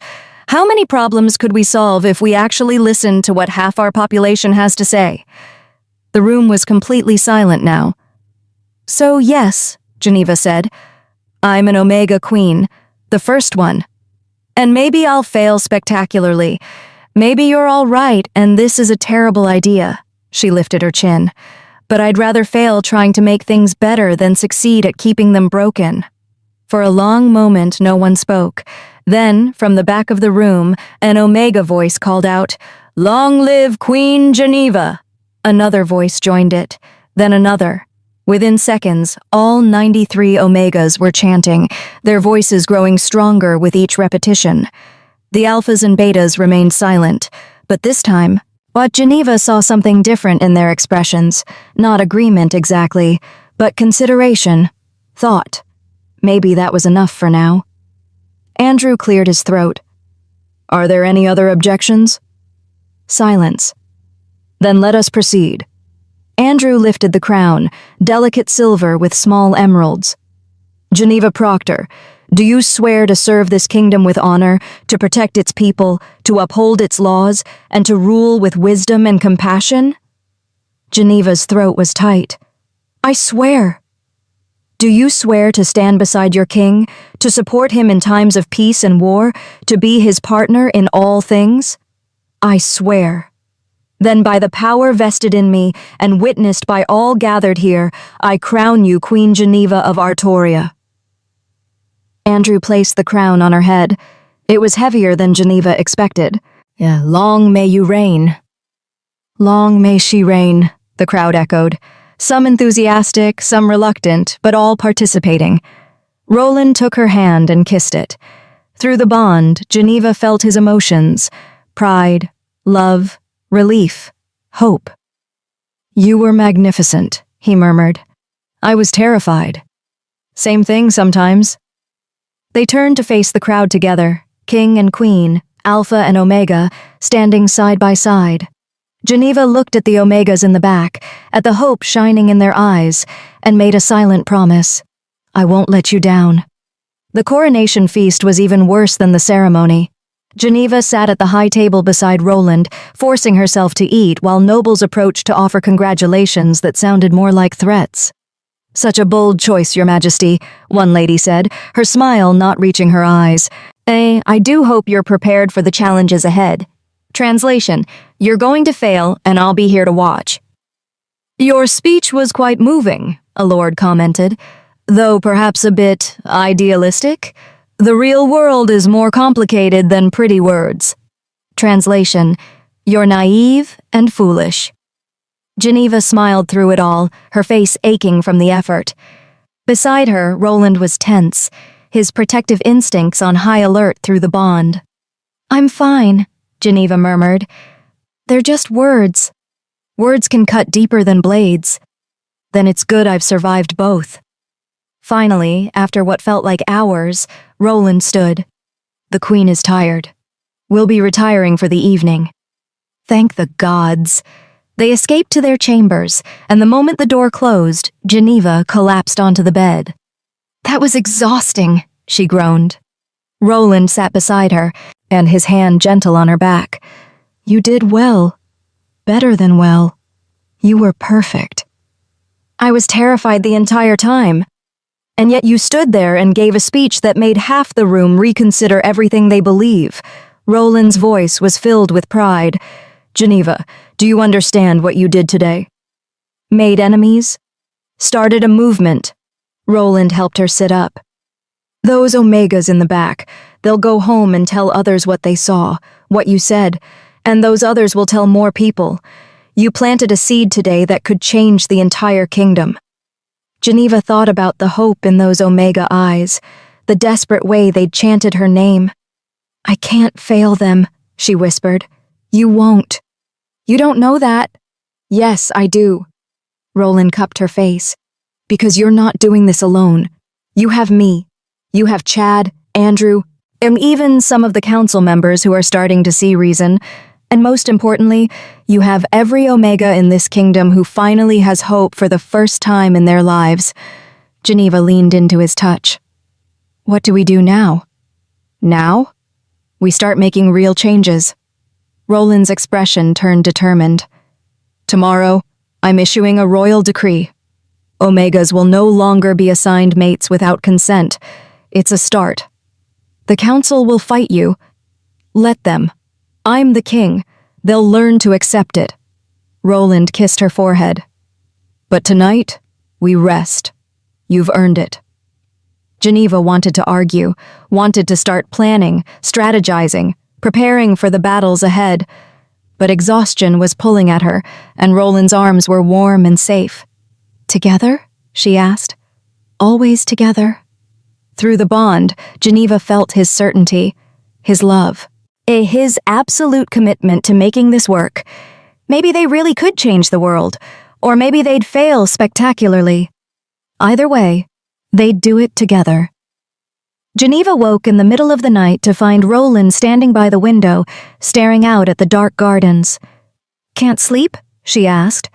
He turned. Just thinking. Geneva wrapped a blanket around herself and joined him. About what? About how different everything is now.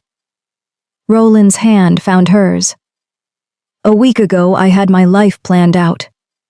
Keep the kingdom stable, maintain the laws my father established, rule with cold efficiency until I died. He looked at her. Then my wolf chose you, and everything changed. Regrets? Not even one. Roland pulled her close. You've made me question things I never thought to question. Made me see cruelty I was blind to. Made me want to be better. You were always good. I was efficient. That's not the same thing. Roland's voice was quiet. Geneva, I'm going to make mistakes. I'm going to handle things wrong, say the wrong things, move too fast or too slow. This is new territory for both of us. Then we'll make mistakes together. Geneva squeezed his hand. And we'll learn from them together. Through the window, Geneva saw the first hints of dawn on the horizon. A new day. A new beginning. Tomorrow starts the real work, Roland said. I know. Are you ready? Geneva thought about the Omegas who were counting on her. About the kingdom that was watching, waiting to see if she'd fail. About all the challenges they'd face in the days and weeks and years ahead. No, she said honestly, but I'm doing it anyway. Roland smiled. Oh, that's my queen. And as the sun rose over the kingdom, they would change together. Geneva allowed herself to hope. Maybe this impossible thing they were trying to do, this revolution disguised as a coronation, maybe it would work. Or maybe it wouldn't. But either way, she wouldn't face it alone. Chapter 9. The Price of Silence. The council chamber erupted into chaos the moment Roland finished speaking. You cannot be serious. Tomas Osborne's face was red with fury. Giving Omegas the right to refuse mate assignments? That's insanity. It's justice, Roland said calmly.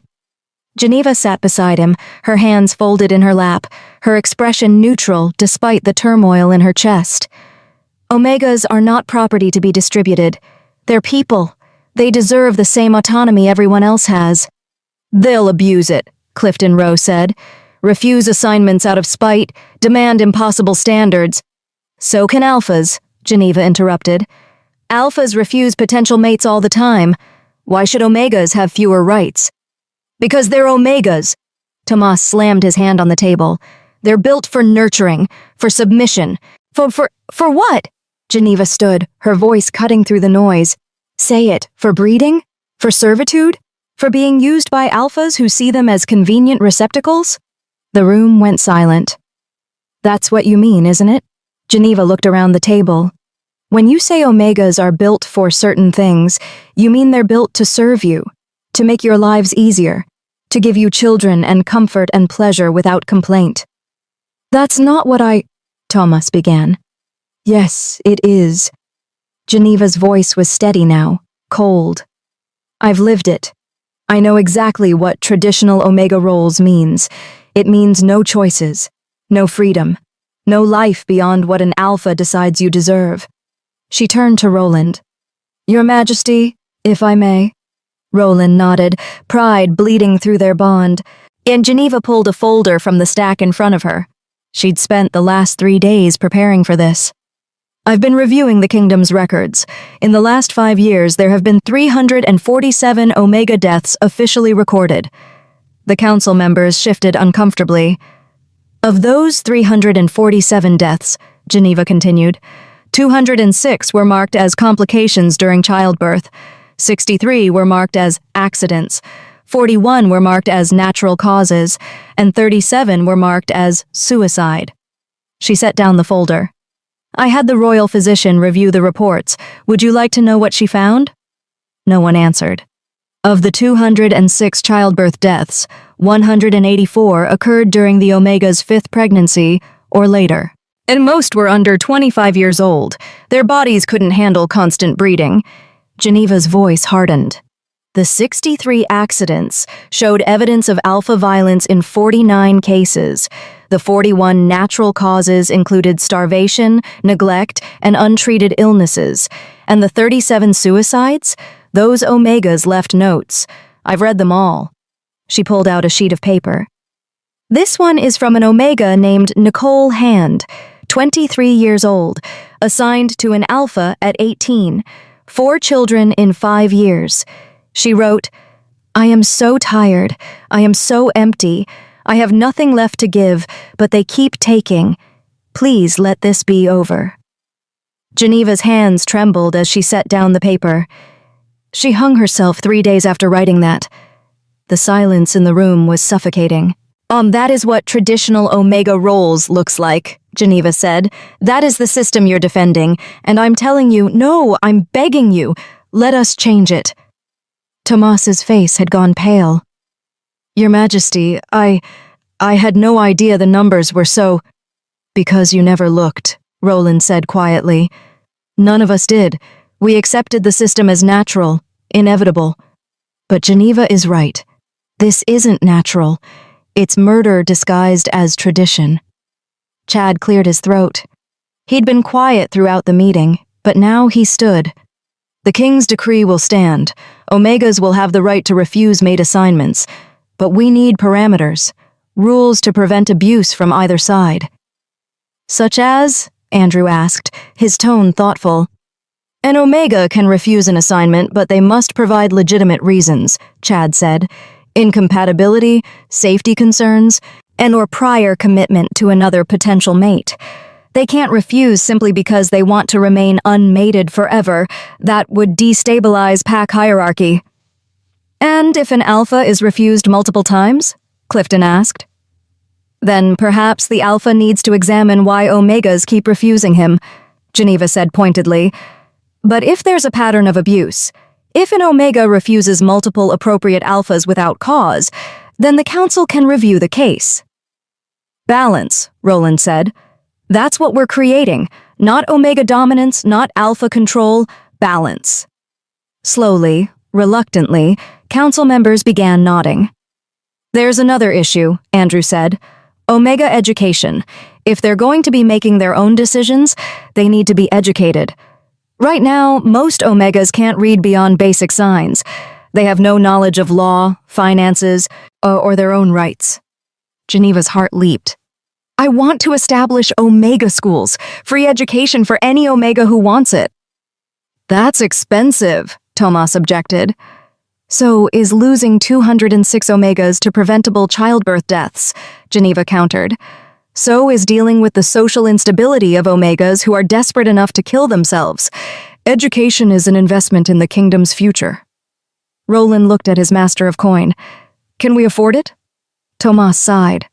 If we redirect funds from certain military expenditures, we have more weapons than we need right now. Peace is holding. Then do it, Roland ordered. Draft a proposal for Omega schools. Geneva will review it. The meeting continued for another 2 hours, hammering out details. By the end, Geneva's head was pounding, but they had a framework. Not perfect, but a start. As the council filed out, Chad lingered. Your Majesty, he said to Geneva. That was well done. The death statistics. Where did you find those? Dolores helped me compile them. Once she started looking, she couldn't stop. Geneva's voice was tired. There's so much suffering we've been ignoring, Chad. So much pain we've been calling natural. Chad nodded slowly. I owe you an apology.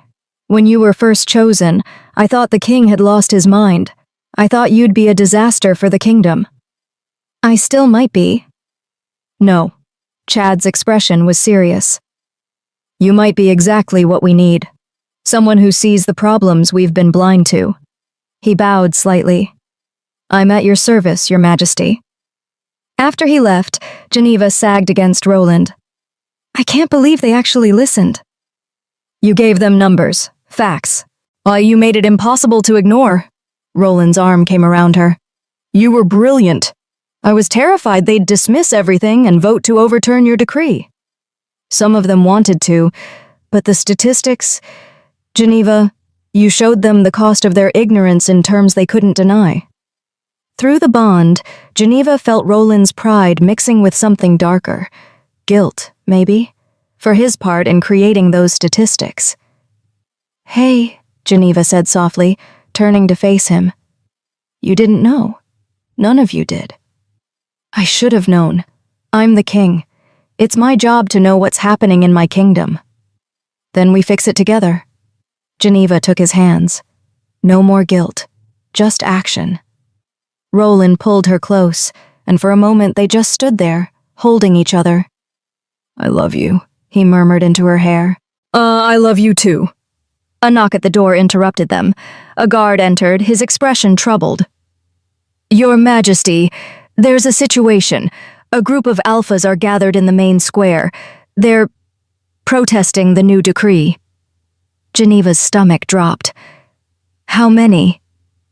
Maybe 50, but they're getting more agitated by the minute. Roland's jaw clenched. I'll handle it. We'll handle it, Geneva corrected. Together. The main square was packed when they arrived. Geneva had expected angry alphas. What she hadn't expected was the Omegas. Nearly 200 Omegas had gathered on the opposite side of the square from the alpha protesters. They stood silent, watching, their presence a statement in itself. The alpha group was led by a man Geneva recognized, Gilbert Richard, the lord who'd objected at her coronation. "Oh, Your Majesty!" Gilbert called when he saw Roland. "We demand you reconsider this madness. Giving Omegas the right to refuse assignments will destroy pack hierarchy." "No," Roland said calmly. "It will balance it." "Omegas need guidance," another alpha shouted. "They can't be trusted to make their own decisions." Before Roland could respond, one of the Omegas stepped forward, a young woman, maybe 19, with a healing bruise on her cheek. "I can make my own decisions," she said clearly. Gilbert scoffed. "And what decisions have you made, Omega?" "I decided not to kill myself yesterday." The woman's voice shook but didn't break.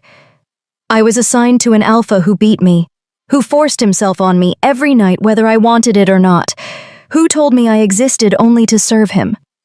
She looked at Geneva. "Yesterday I heard about the new decree. And I heard that I could refuse him, that I had a choice. Tears streamed down her face. I decided to live. That's the decision I made. The square went silent. How many of you are assigned to alphas who hurt you? Geneva asked, addressing the Omegas. Slowly, hands began to rise. 10, 20, 50. Over half the Omegas present. Geneva felt sick. And how many of you reported the abuse?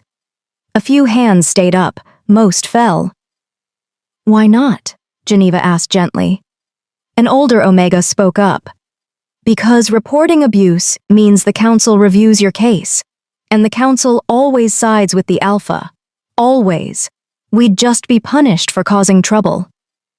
Geneva looked at the council members who'd followed them to the square. Is that true? Andrew's expression was pained. There. May have been a bias in how we handled such cases. May have been? Geneva's voice rose. You let Omegas be beaten, raped, brutalized, and your response was to punish them for complaining? We didn't know, Tomas began. You didn't look. Geneva's composure cracked. You didn't want to know, because knowing would mean you'd have to do something, and doing something would mean admitting the system is broken. She turned to the alpha protesters. You want to know why this decree is necessary? Look at these Omegas. Look at their faces. Look at the fear in their eyes when they stand before alphas who've had complete control over their lives. Not all alphas abuse their Omegas, Gilbert protested. You're right, not all, but enough that over half of these Omegas have been hurt. Geneva stepped toward him. Tell me, Lord Gilbert, what, your sister, the one you mentioned at my coronation, the one who was assigned and had 4 children. Have you ever asked her if she was happy, if her alpha treated her well, or did you just assume everything was fine because she never complained? Gilbert's expression flickered. She never said anything. Because she couldn't. Because complaining would mean the council sides with her alpha. Because staying silent is safer than speaking up. Geneva's voice softened. I'm not saying you're a bad person, Lord Gilbert. I'm saying the system taught you not to see, taught all of you not to look too closely at Omega suffering. She turned to address the entire square. This decree isn't about destroying hierarchy, it's about basic dignity, about giving Omegas the right to say no when someone tries to hurt them. It's about letting them choose partners who'll treat them with respect. She looked at Roland. My mate chose me by accident. His wolf made a choice his human mind never would have, and that accident saved my life. Geneva felt tears on her cheeks but didn't wipe them away. If the old system had continued, I would have been assigned to an alpha who wanted me as a breeder, who would have used me until I broke. I would have been another statistic, another complication during childbirth or tragic accident. Her voice broke. I don't want that for anyone else. Ever. The silence that followed was profound. Then, from the Omega side of the square, someone began to clap. Others joined in. Within seconds, all 200 Omegas were applauding, some crying, all of them looking at Geneva like she'd given them the world. Even some of the alpha protesters looked uncertain now, uncomfortable. Gilbert stepped forward. Your Majesty, I apologize. I spoke without understanding. Without looking. He turned to Roland. The decree should stand, with the parameters the council outlined. One by one, the other alphas nodded agreement. Some reluctant, some genuine, but all acknowledging that change was coming whether they liked it or not. As the crowd dispersed, the young Omega with the bruised cheek approached Geneva. Thank you, she whispered, for seeing us. Geneva pulled her into a hug. What's your name? Wendy Winter. Wendy, where will you go if you refuse your assignment? I don't know. I have nowhere.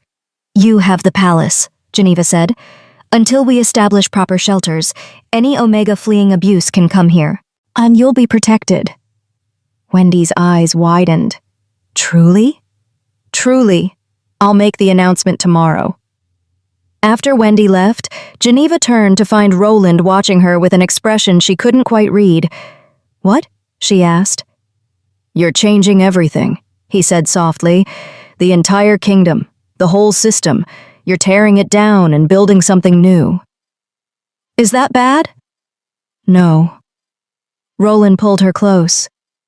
It's terrifying and beautiful, and exactly what should have happened decades ago. He kissed her forehead. I'm in awe of you. Through the bond, Geneva felt his love, his pride, his absolute certainty that they were doing the right thing. But she also felt his fear. Because change this massive wouldn't come without a fight. And somewhere in the kingdom, people who benefited from the old system were watching, waiting, planning. Chapter 10. The New Order. 3 months after the decree, Geneva stood in what used to be an abandoned warehouse and marveled at what they'd built. The Omega Sanctuary, they called it. Not just a shelter, a full community center. Classrooms for education, healing rooms staffed by Dolores and her team, private quarters for Omegas fleeing abuse, and a common area where Omegas could gather safely. 63 Omegas live here now, Brooke reported. She'd taken on managing the sanctuary, proving surprisingly adept at organization. Another 120 come for classes daily. We're running out of space. Then we'll build more, Geneva said. How many are ready for job placement? 15. We've been teaching them reading, numbers, basic law. A few show real talent for healing. 2 want to train as guards. Geneva smiled. Oh, guards? Why not? Omegas can be strong if we're given the chance to build that strength. Brooke gestured to the training yard visible through the window. Besides, who better to protect other Omegas than someone who understands what they've survived? Geneva watched the training yard. An Omega, the same Wendy Winter who'd spoken at the square, was sparring with a beta instructor. She moved with surprising speed, ducking under strikes and countering effectively. She's good, Geneva observed. She's motivated. Her former alpha tried to drag her back last week. She broke his nose. Brooke's smile was fierce. The council ruled in her favor. Self-defense. That was new.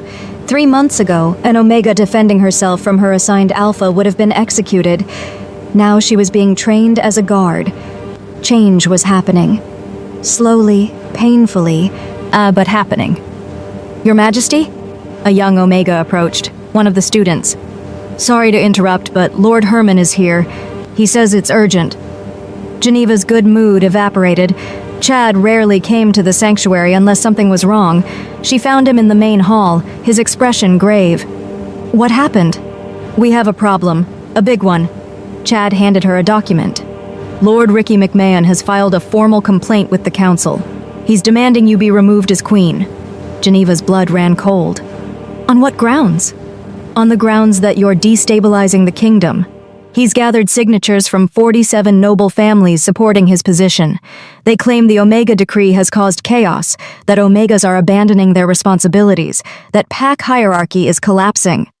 That's ridiculous. The kingdom is more stable now than... I know, but McMahon doesn't care about truth. He cares about power. Chad's voice dropped. Geneva, he's calling for a formal challenge, a vote of no confidence in your ability to rule. Geneva sank into a chair. Can he do that? Technically, yes. If 2/3 of the council votes against you, you can be removed as queen. The mating bond would remain, but you'd have no official power. Would Roland allow that?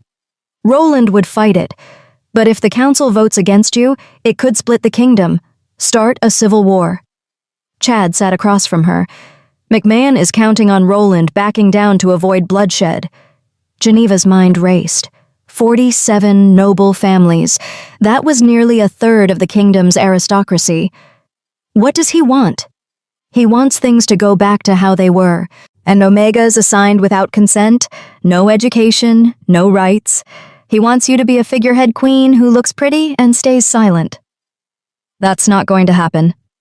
I know, which is why we need a strategy. Chad pulled out more documents. McMahon has been clever. He's framed this as concern for the kingdom, not hatred of Omegas. He's gathered testimonies from alphas whose assigned Omegas refused them, from families whose Omega members left to seek education. He's painting a picture of social collapse. But it's not collapse, it's restructuring. To you and me, yes. To traditionalists, it looks like the end of civilization. Chad leaned forward. Geneva, you need to counter this.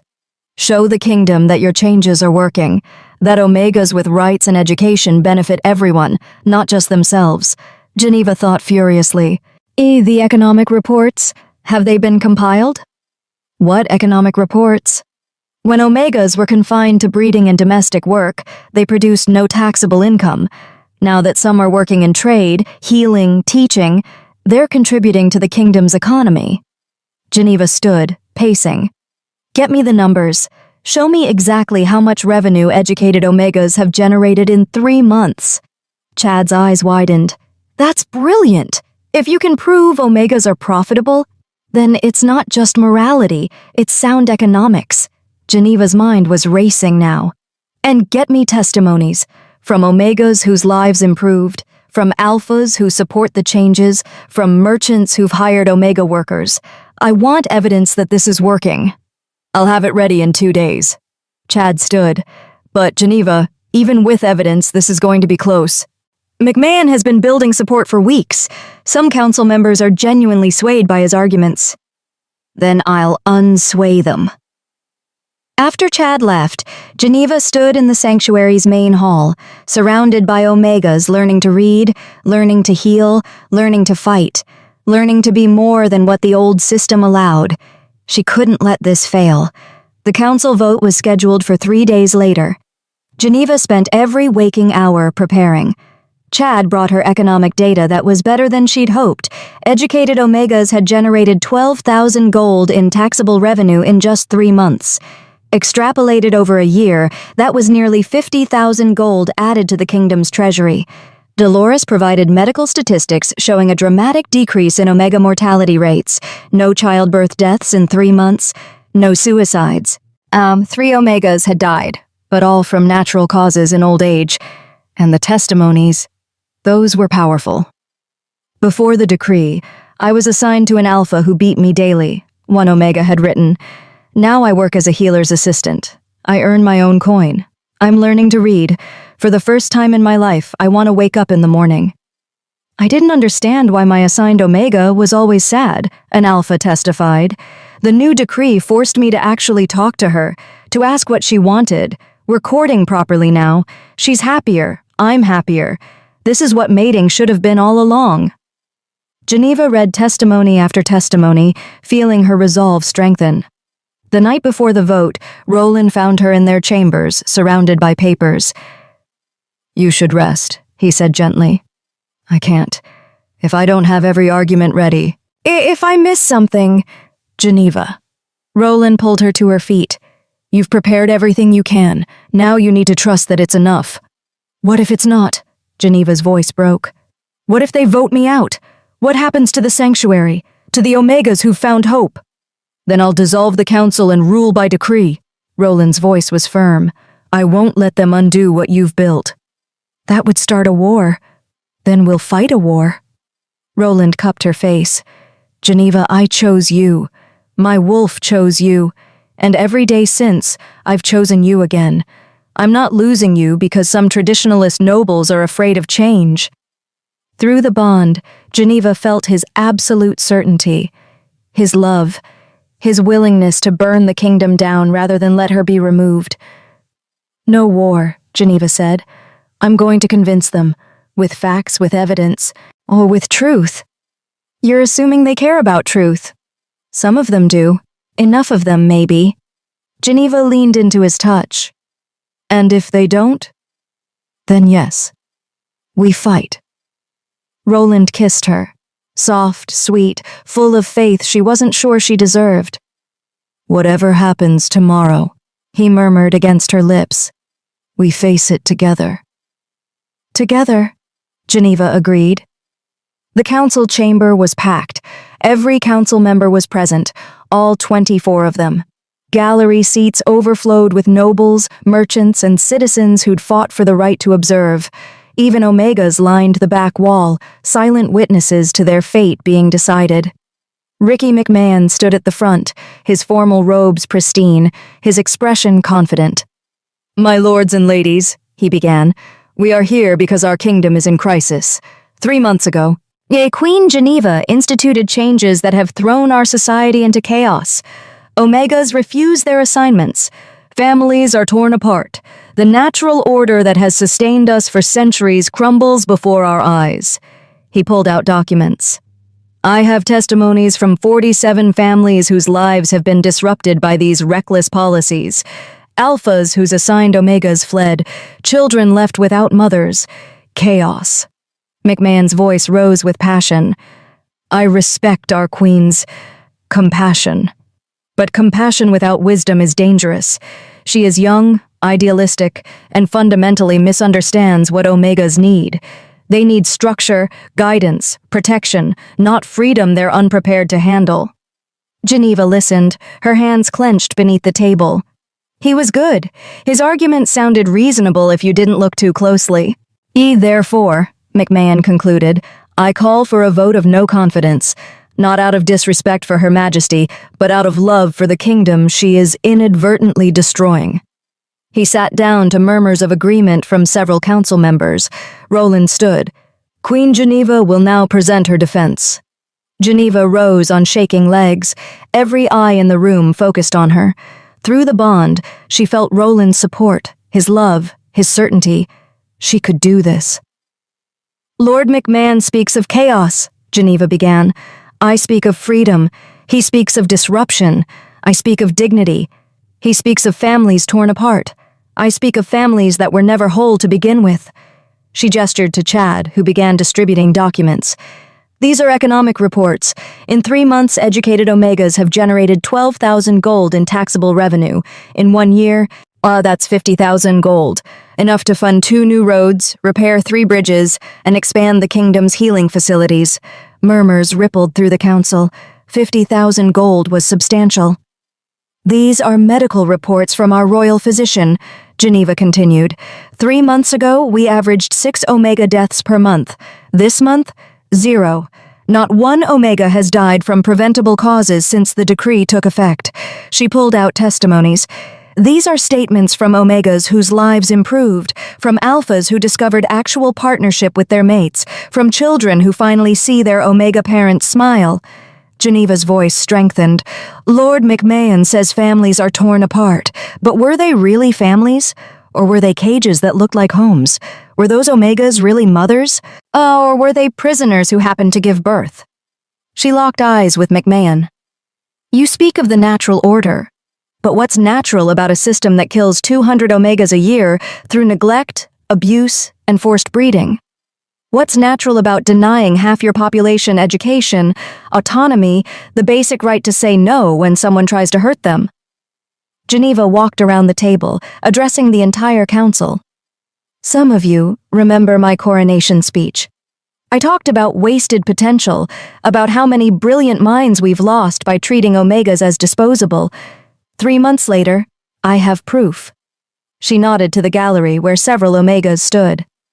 Wendy Winter. 3 months ago, she was being beaten daily by her assigned Alpha. Today, she's training as a guard and has already stopped 2 attacks on other Omegas. A talent we would have lost if I hadn't intervened. Another Omega stepped forward.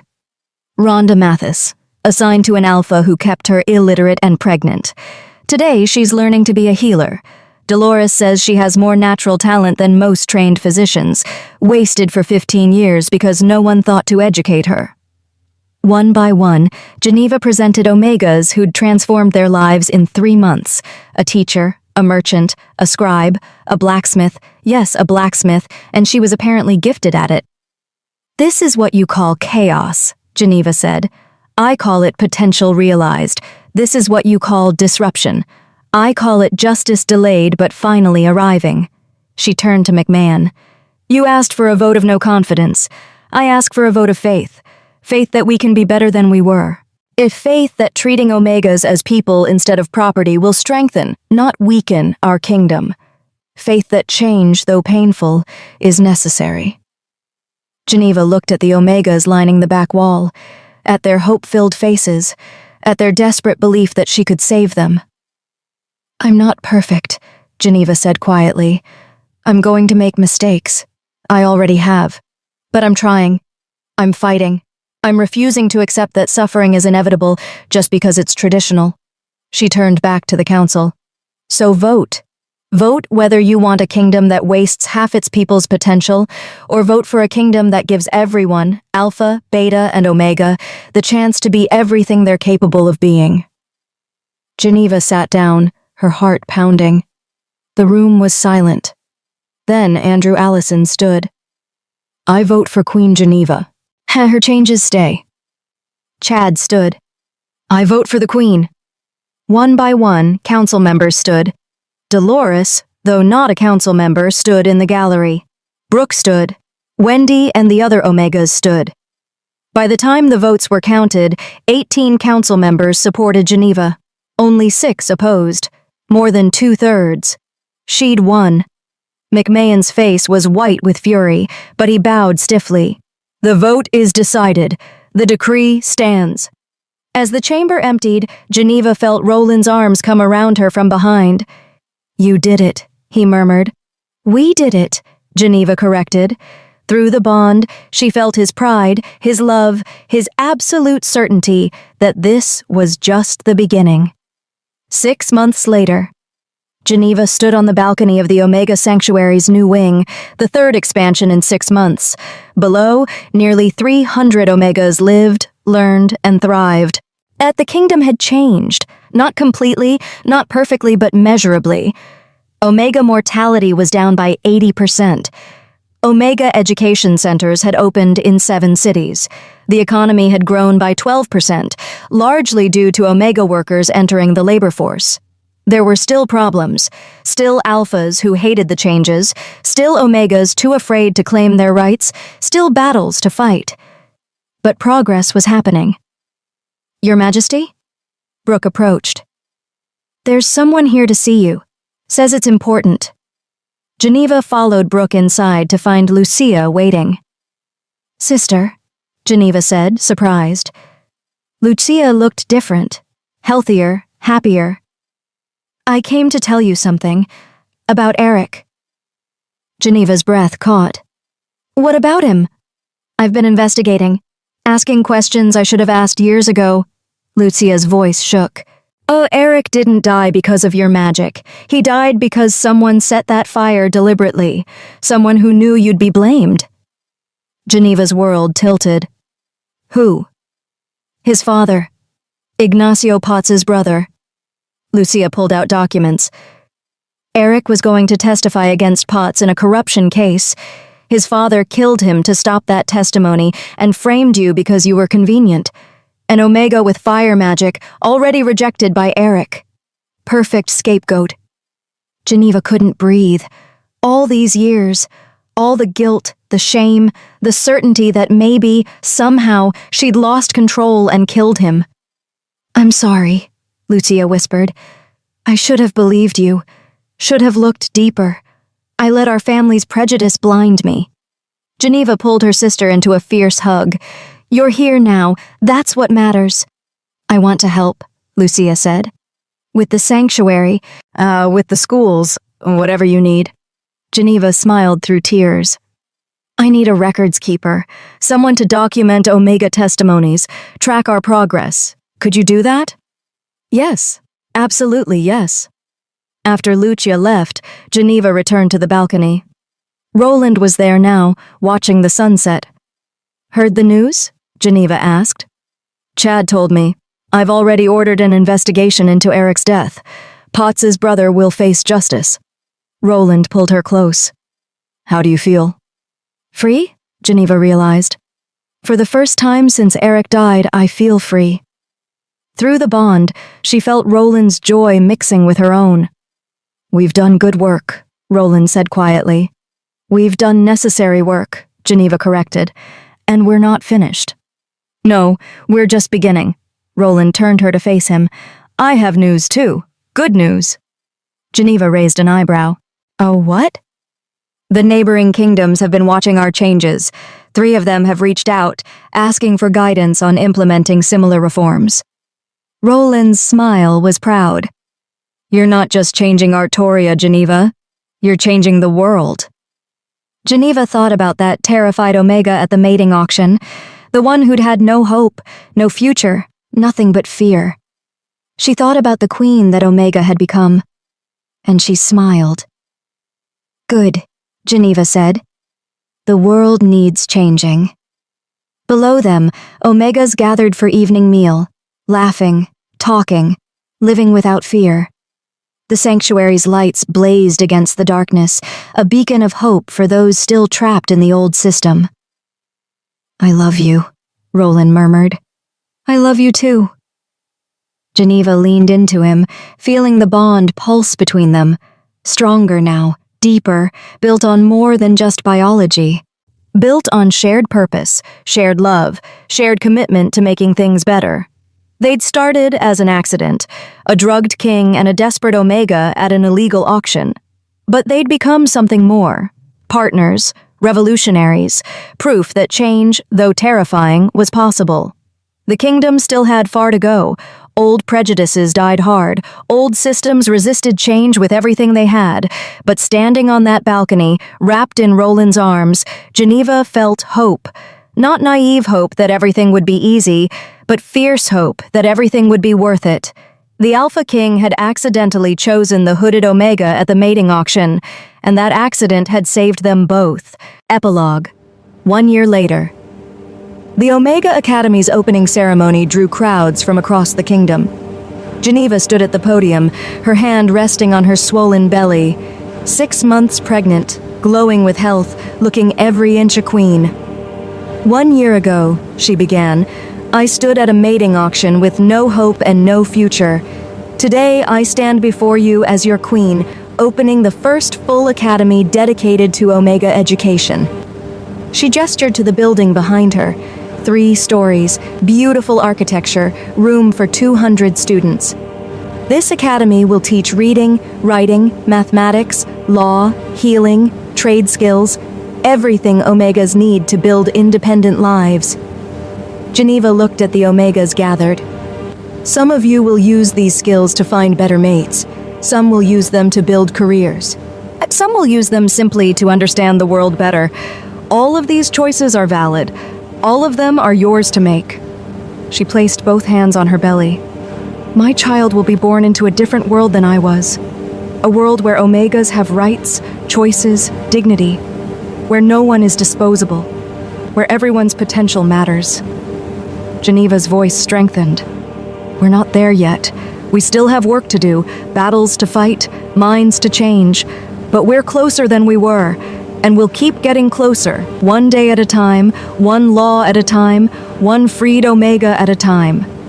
She looked at Roland, standing proudly beside her, at Chad, Andrew, Dolores, Brooke, all the people who'd made this possible. At Lucia, documenting everything with careful notes. At Wendy, now captain of the Omega Guard, protecting her people. And at the 300 Omegas who'd passed through the sanctuary and gone on to build new lives. "Thank you," Geneva said simply, "for believing that change was possible, for fighting for it, for refusing to accept that suffering was inevitable." She raised her hand, and Roland placed a ceremonial key in it. "I hereby declare the Omega Academy open. May it be the first of many." The crowd erupted in cheers, and as Geneva cut the ribbon, officially opening the doors, she felt her child kick. A new generation, a new world, built on the foundation of an accidental choice that had saved them all. And that's Geneva's story, an Omega the world threw away, who turned out to be exactly what the world needed. But here's the thing that stays with me. Roland didn't choose her with his mind. He chose her with something deeper. And every single wall he'd built came down because of it. So tell me, do you think people can truly unlearn prejudice? Or does it take an accident like Roland's to force them to see clearly? I want your honest answer in the comments. And if you haven't liked this video yet, this is your gentle reminder that it genuinely helps. Thank you for listening.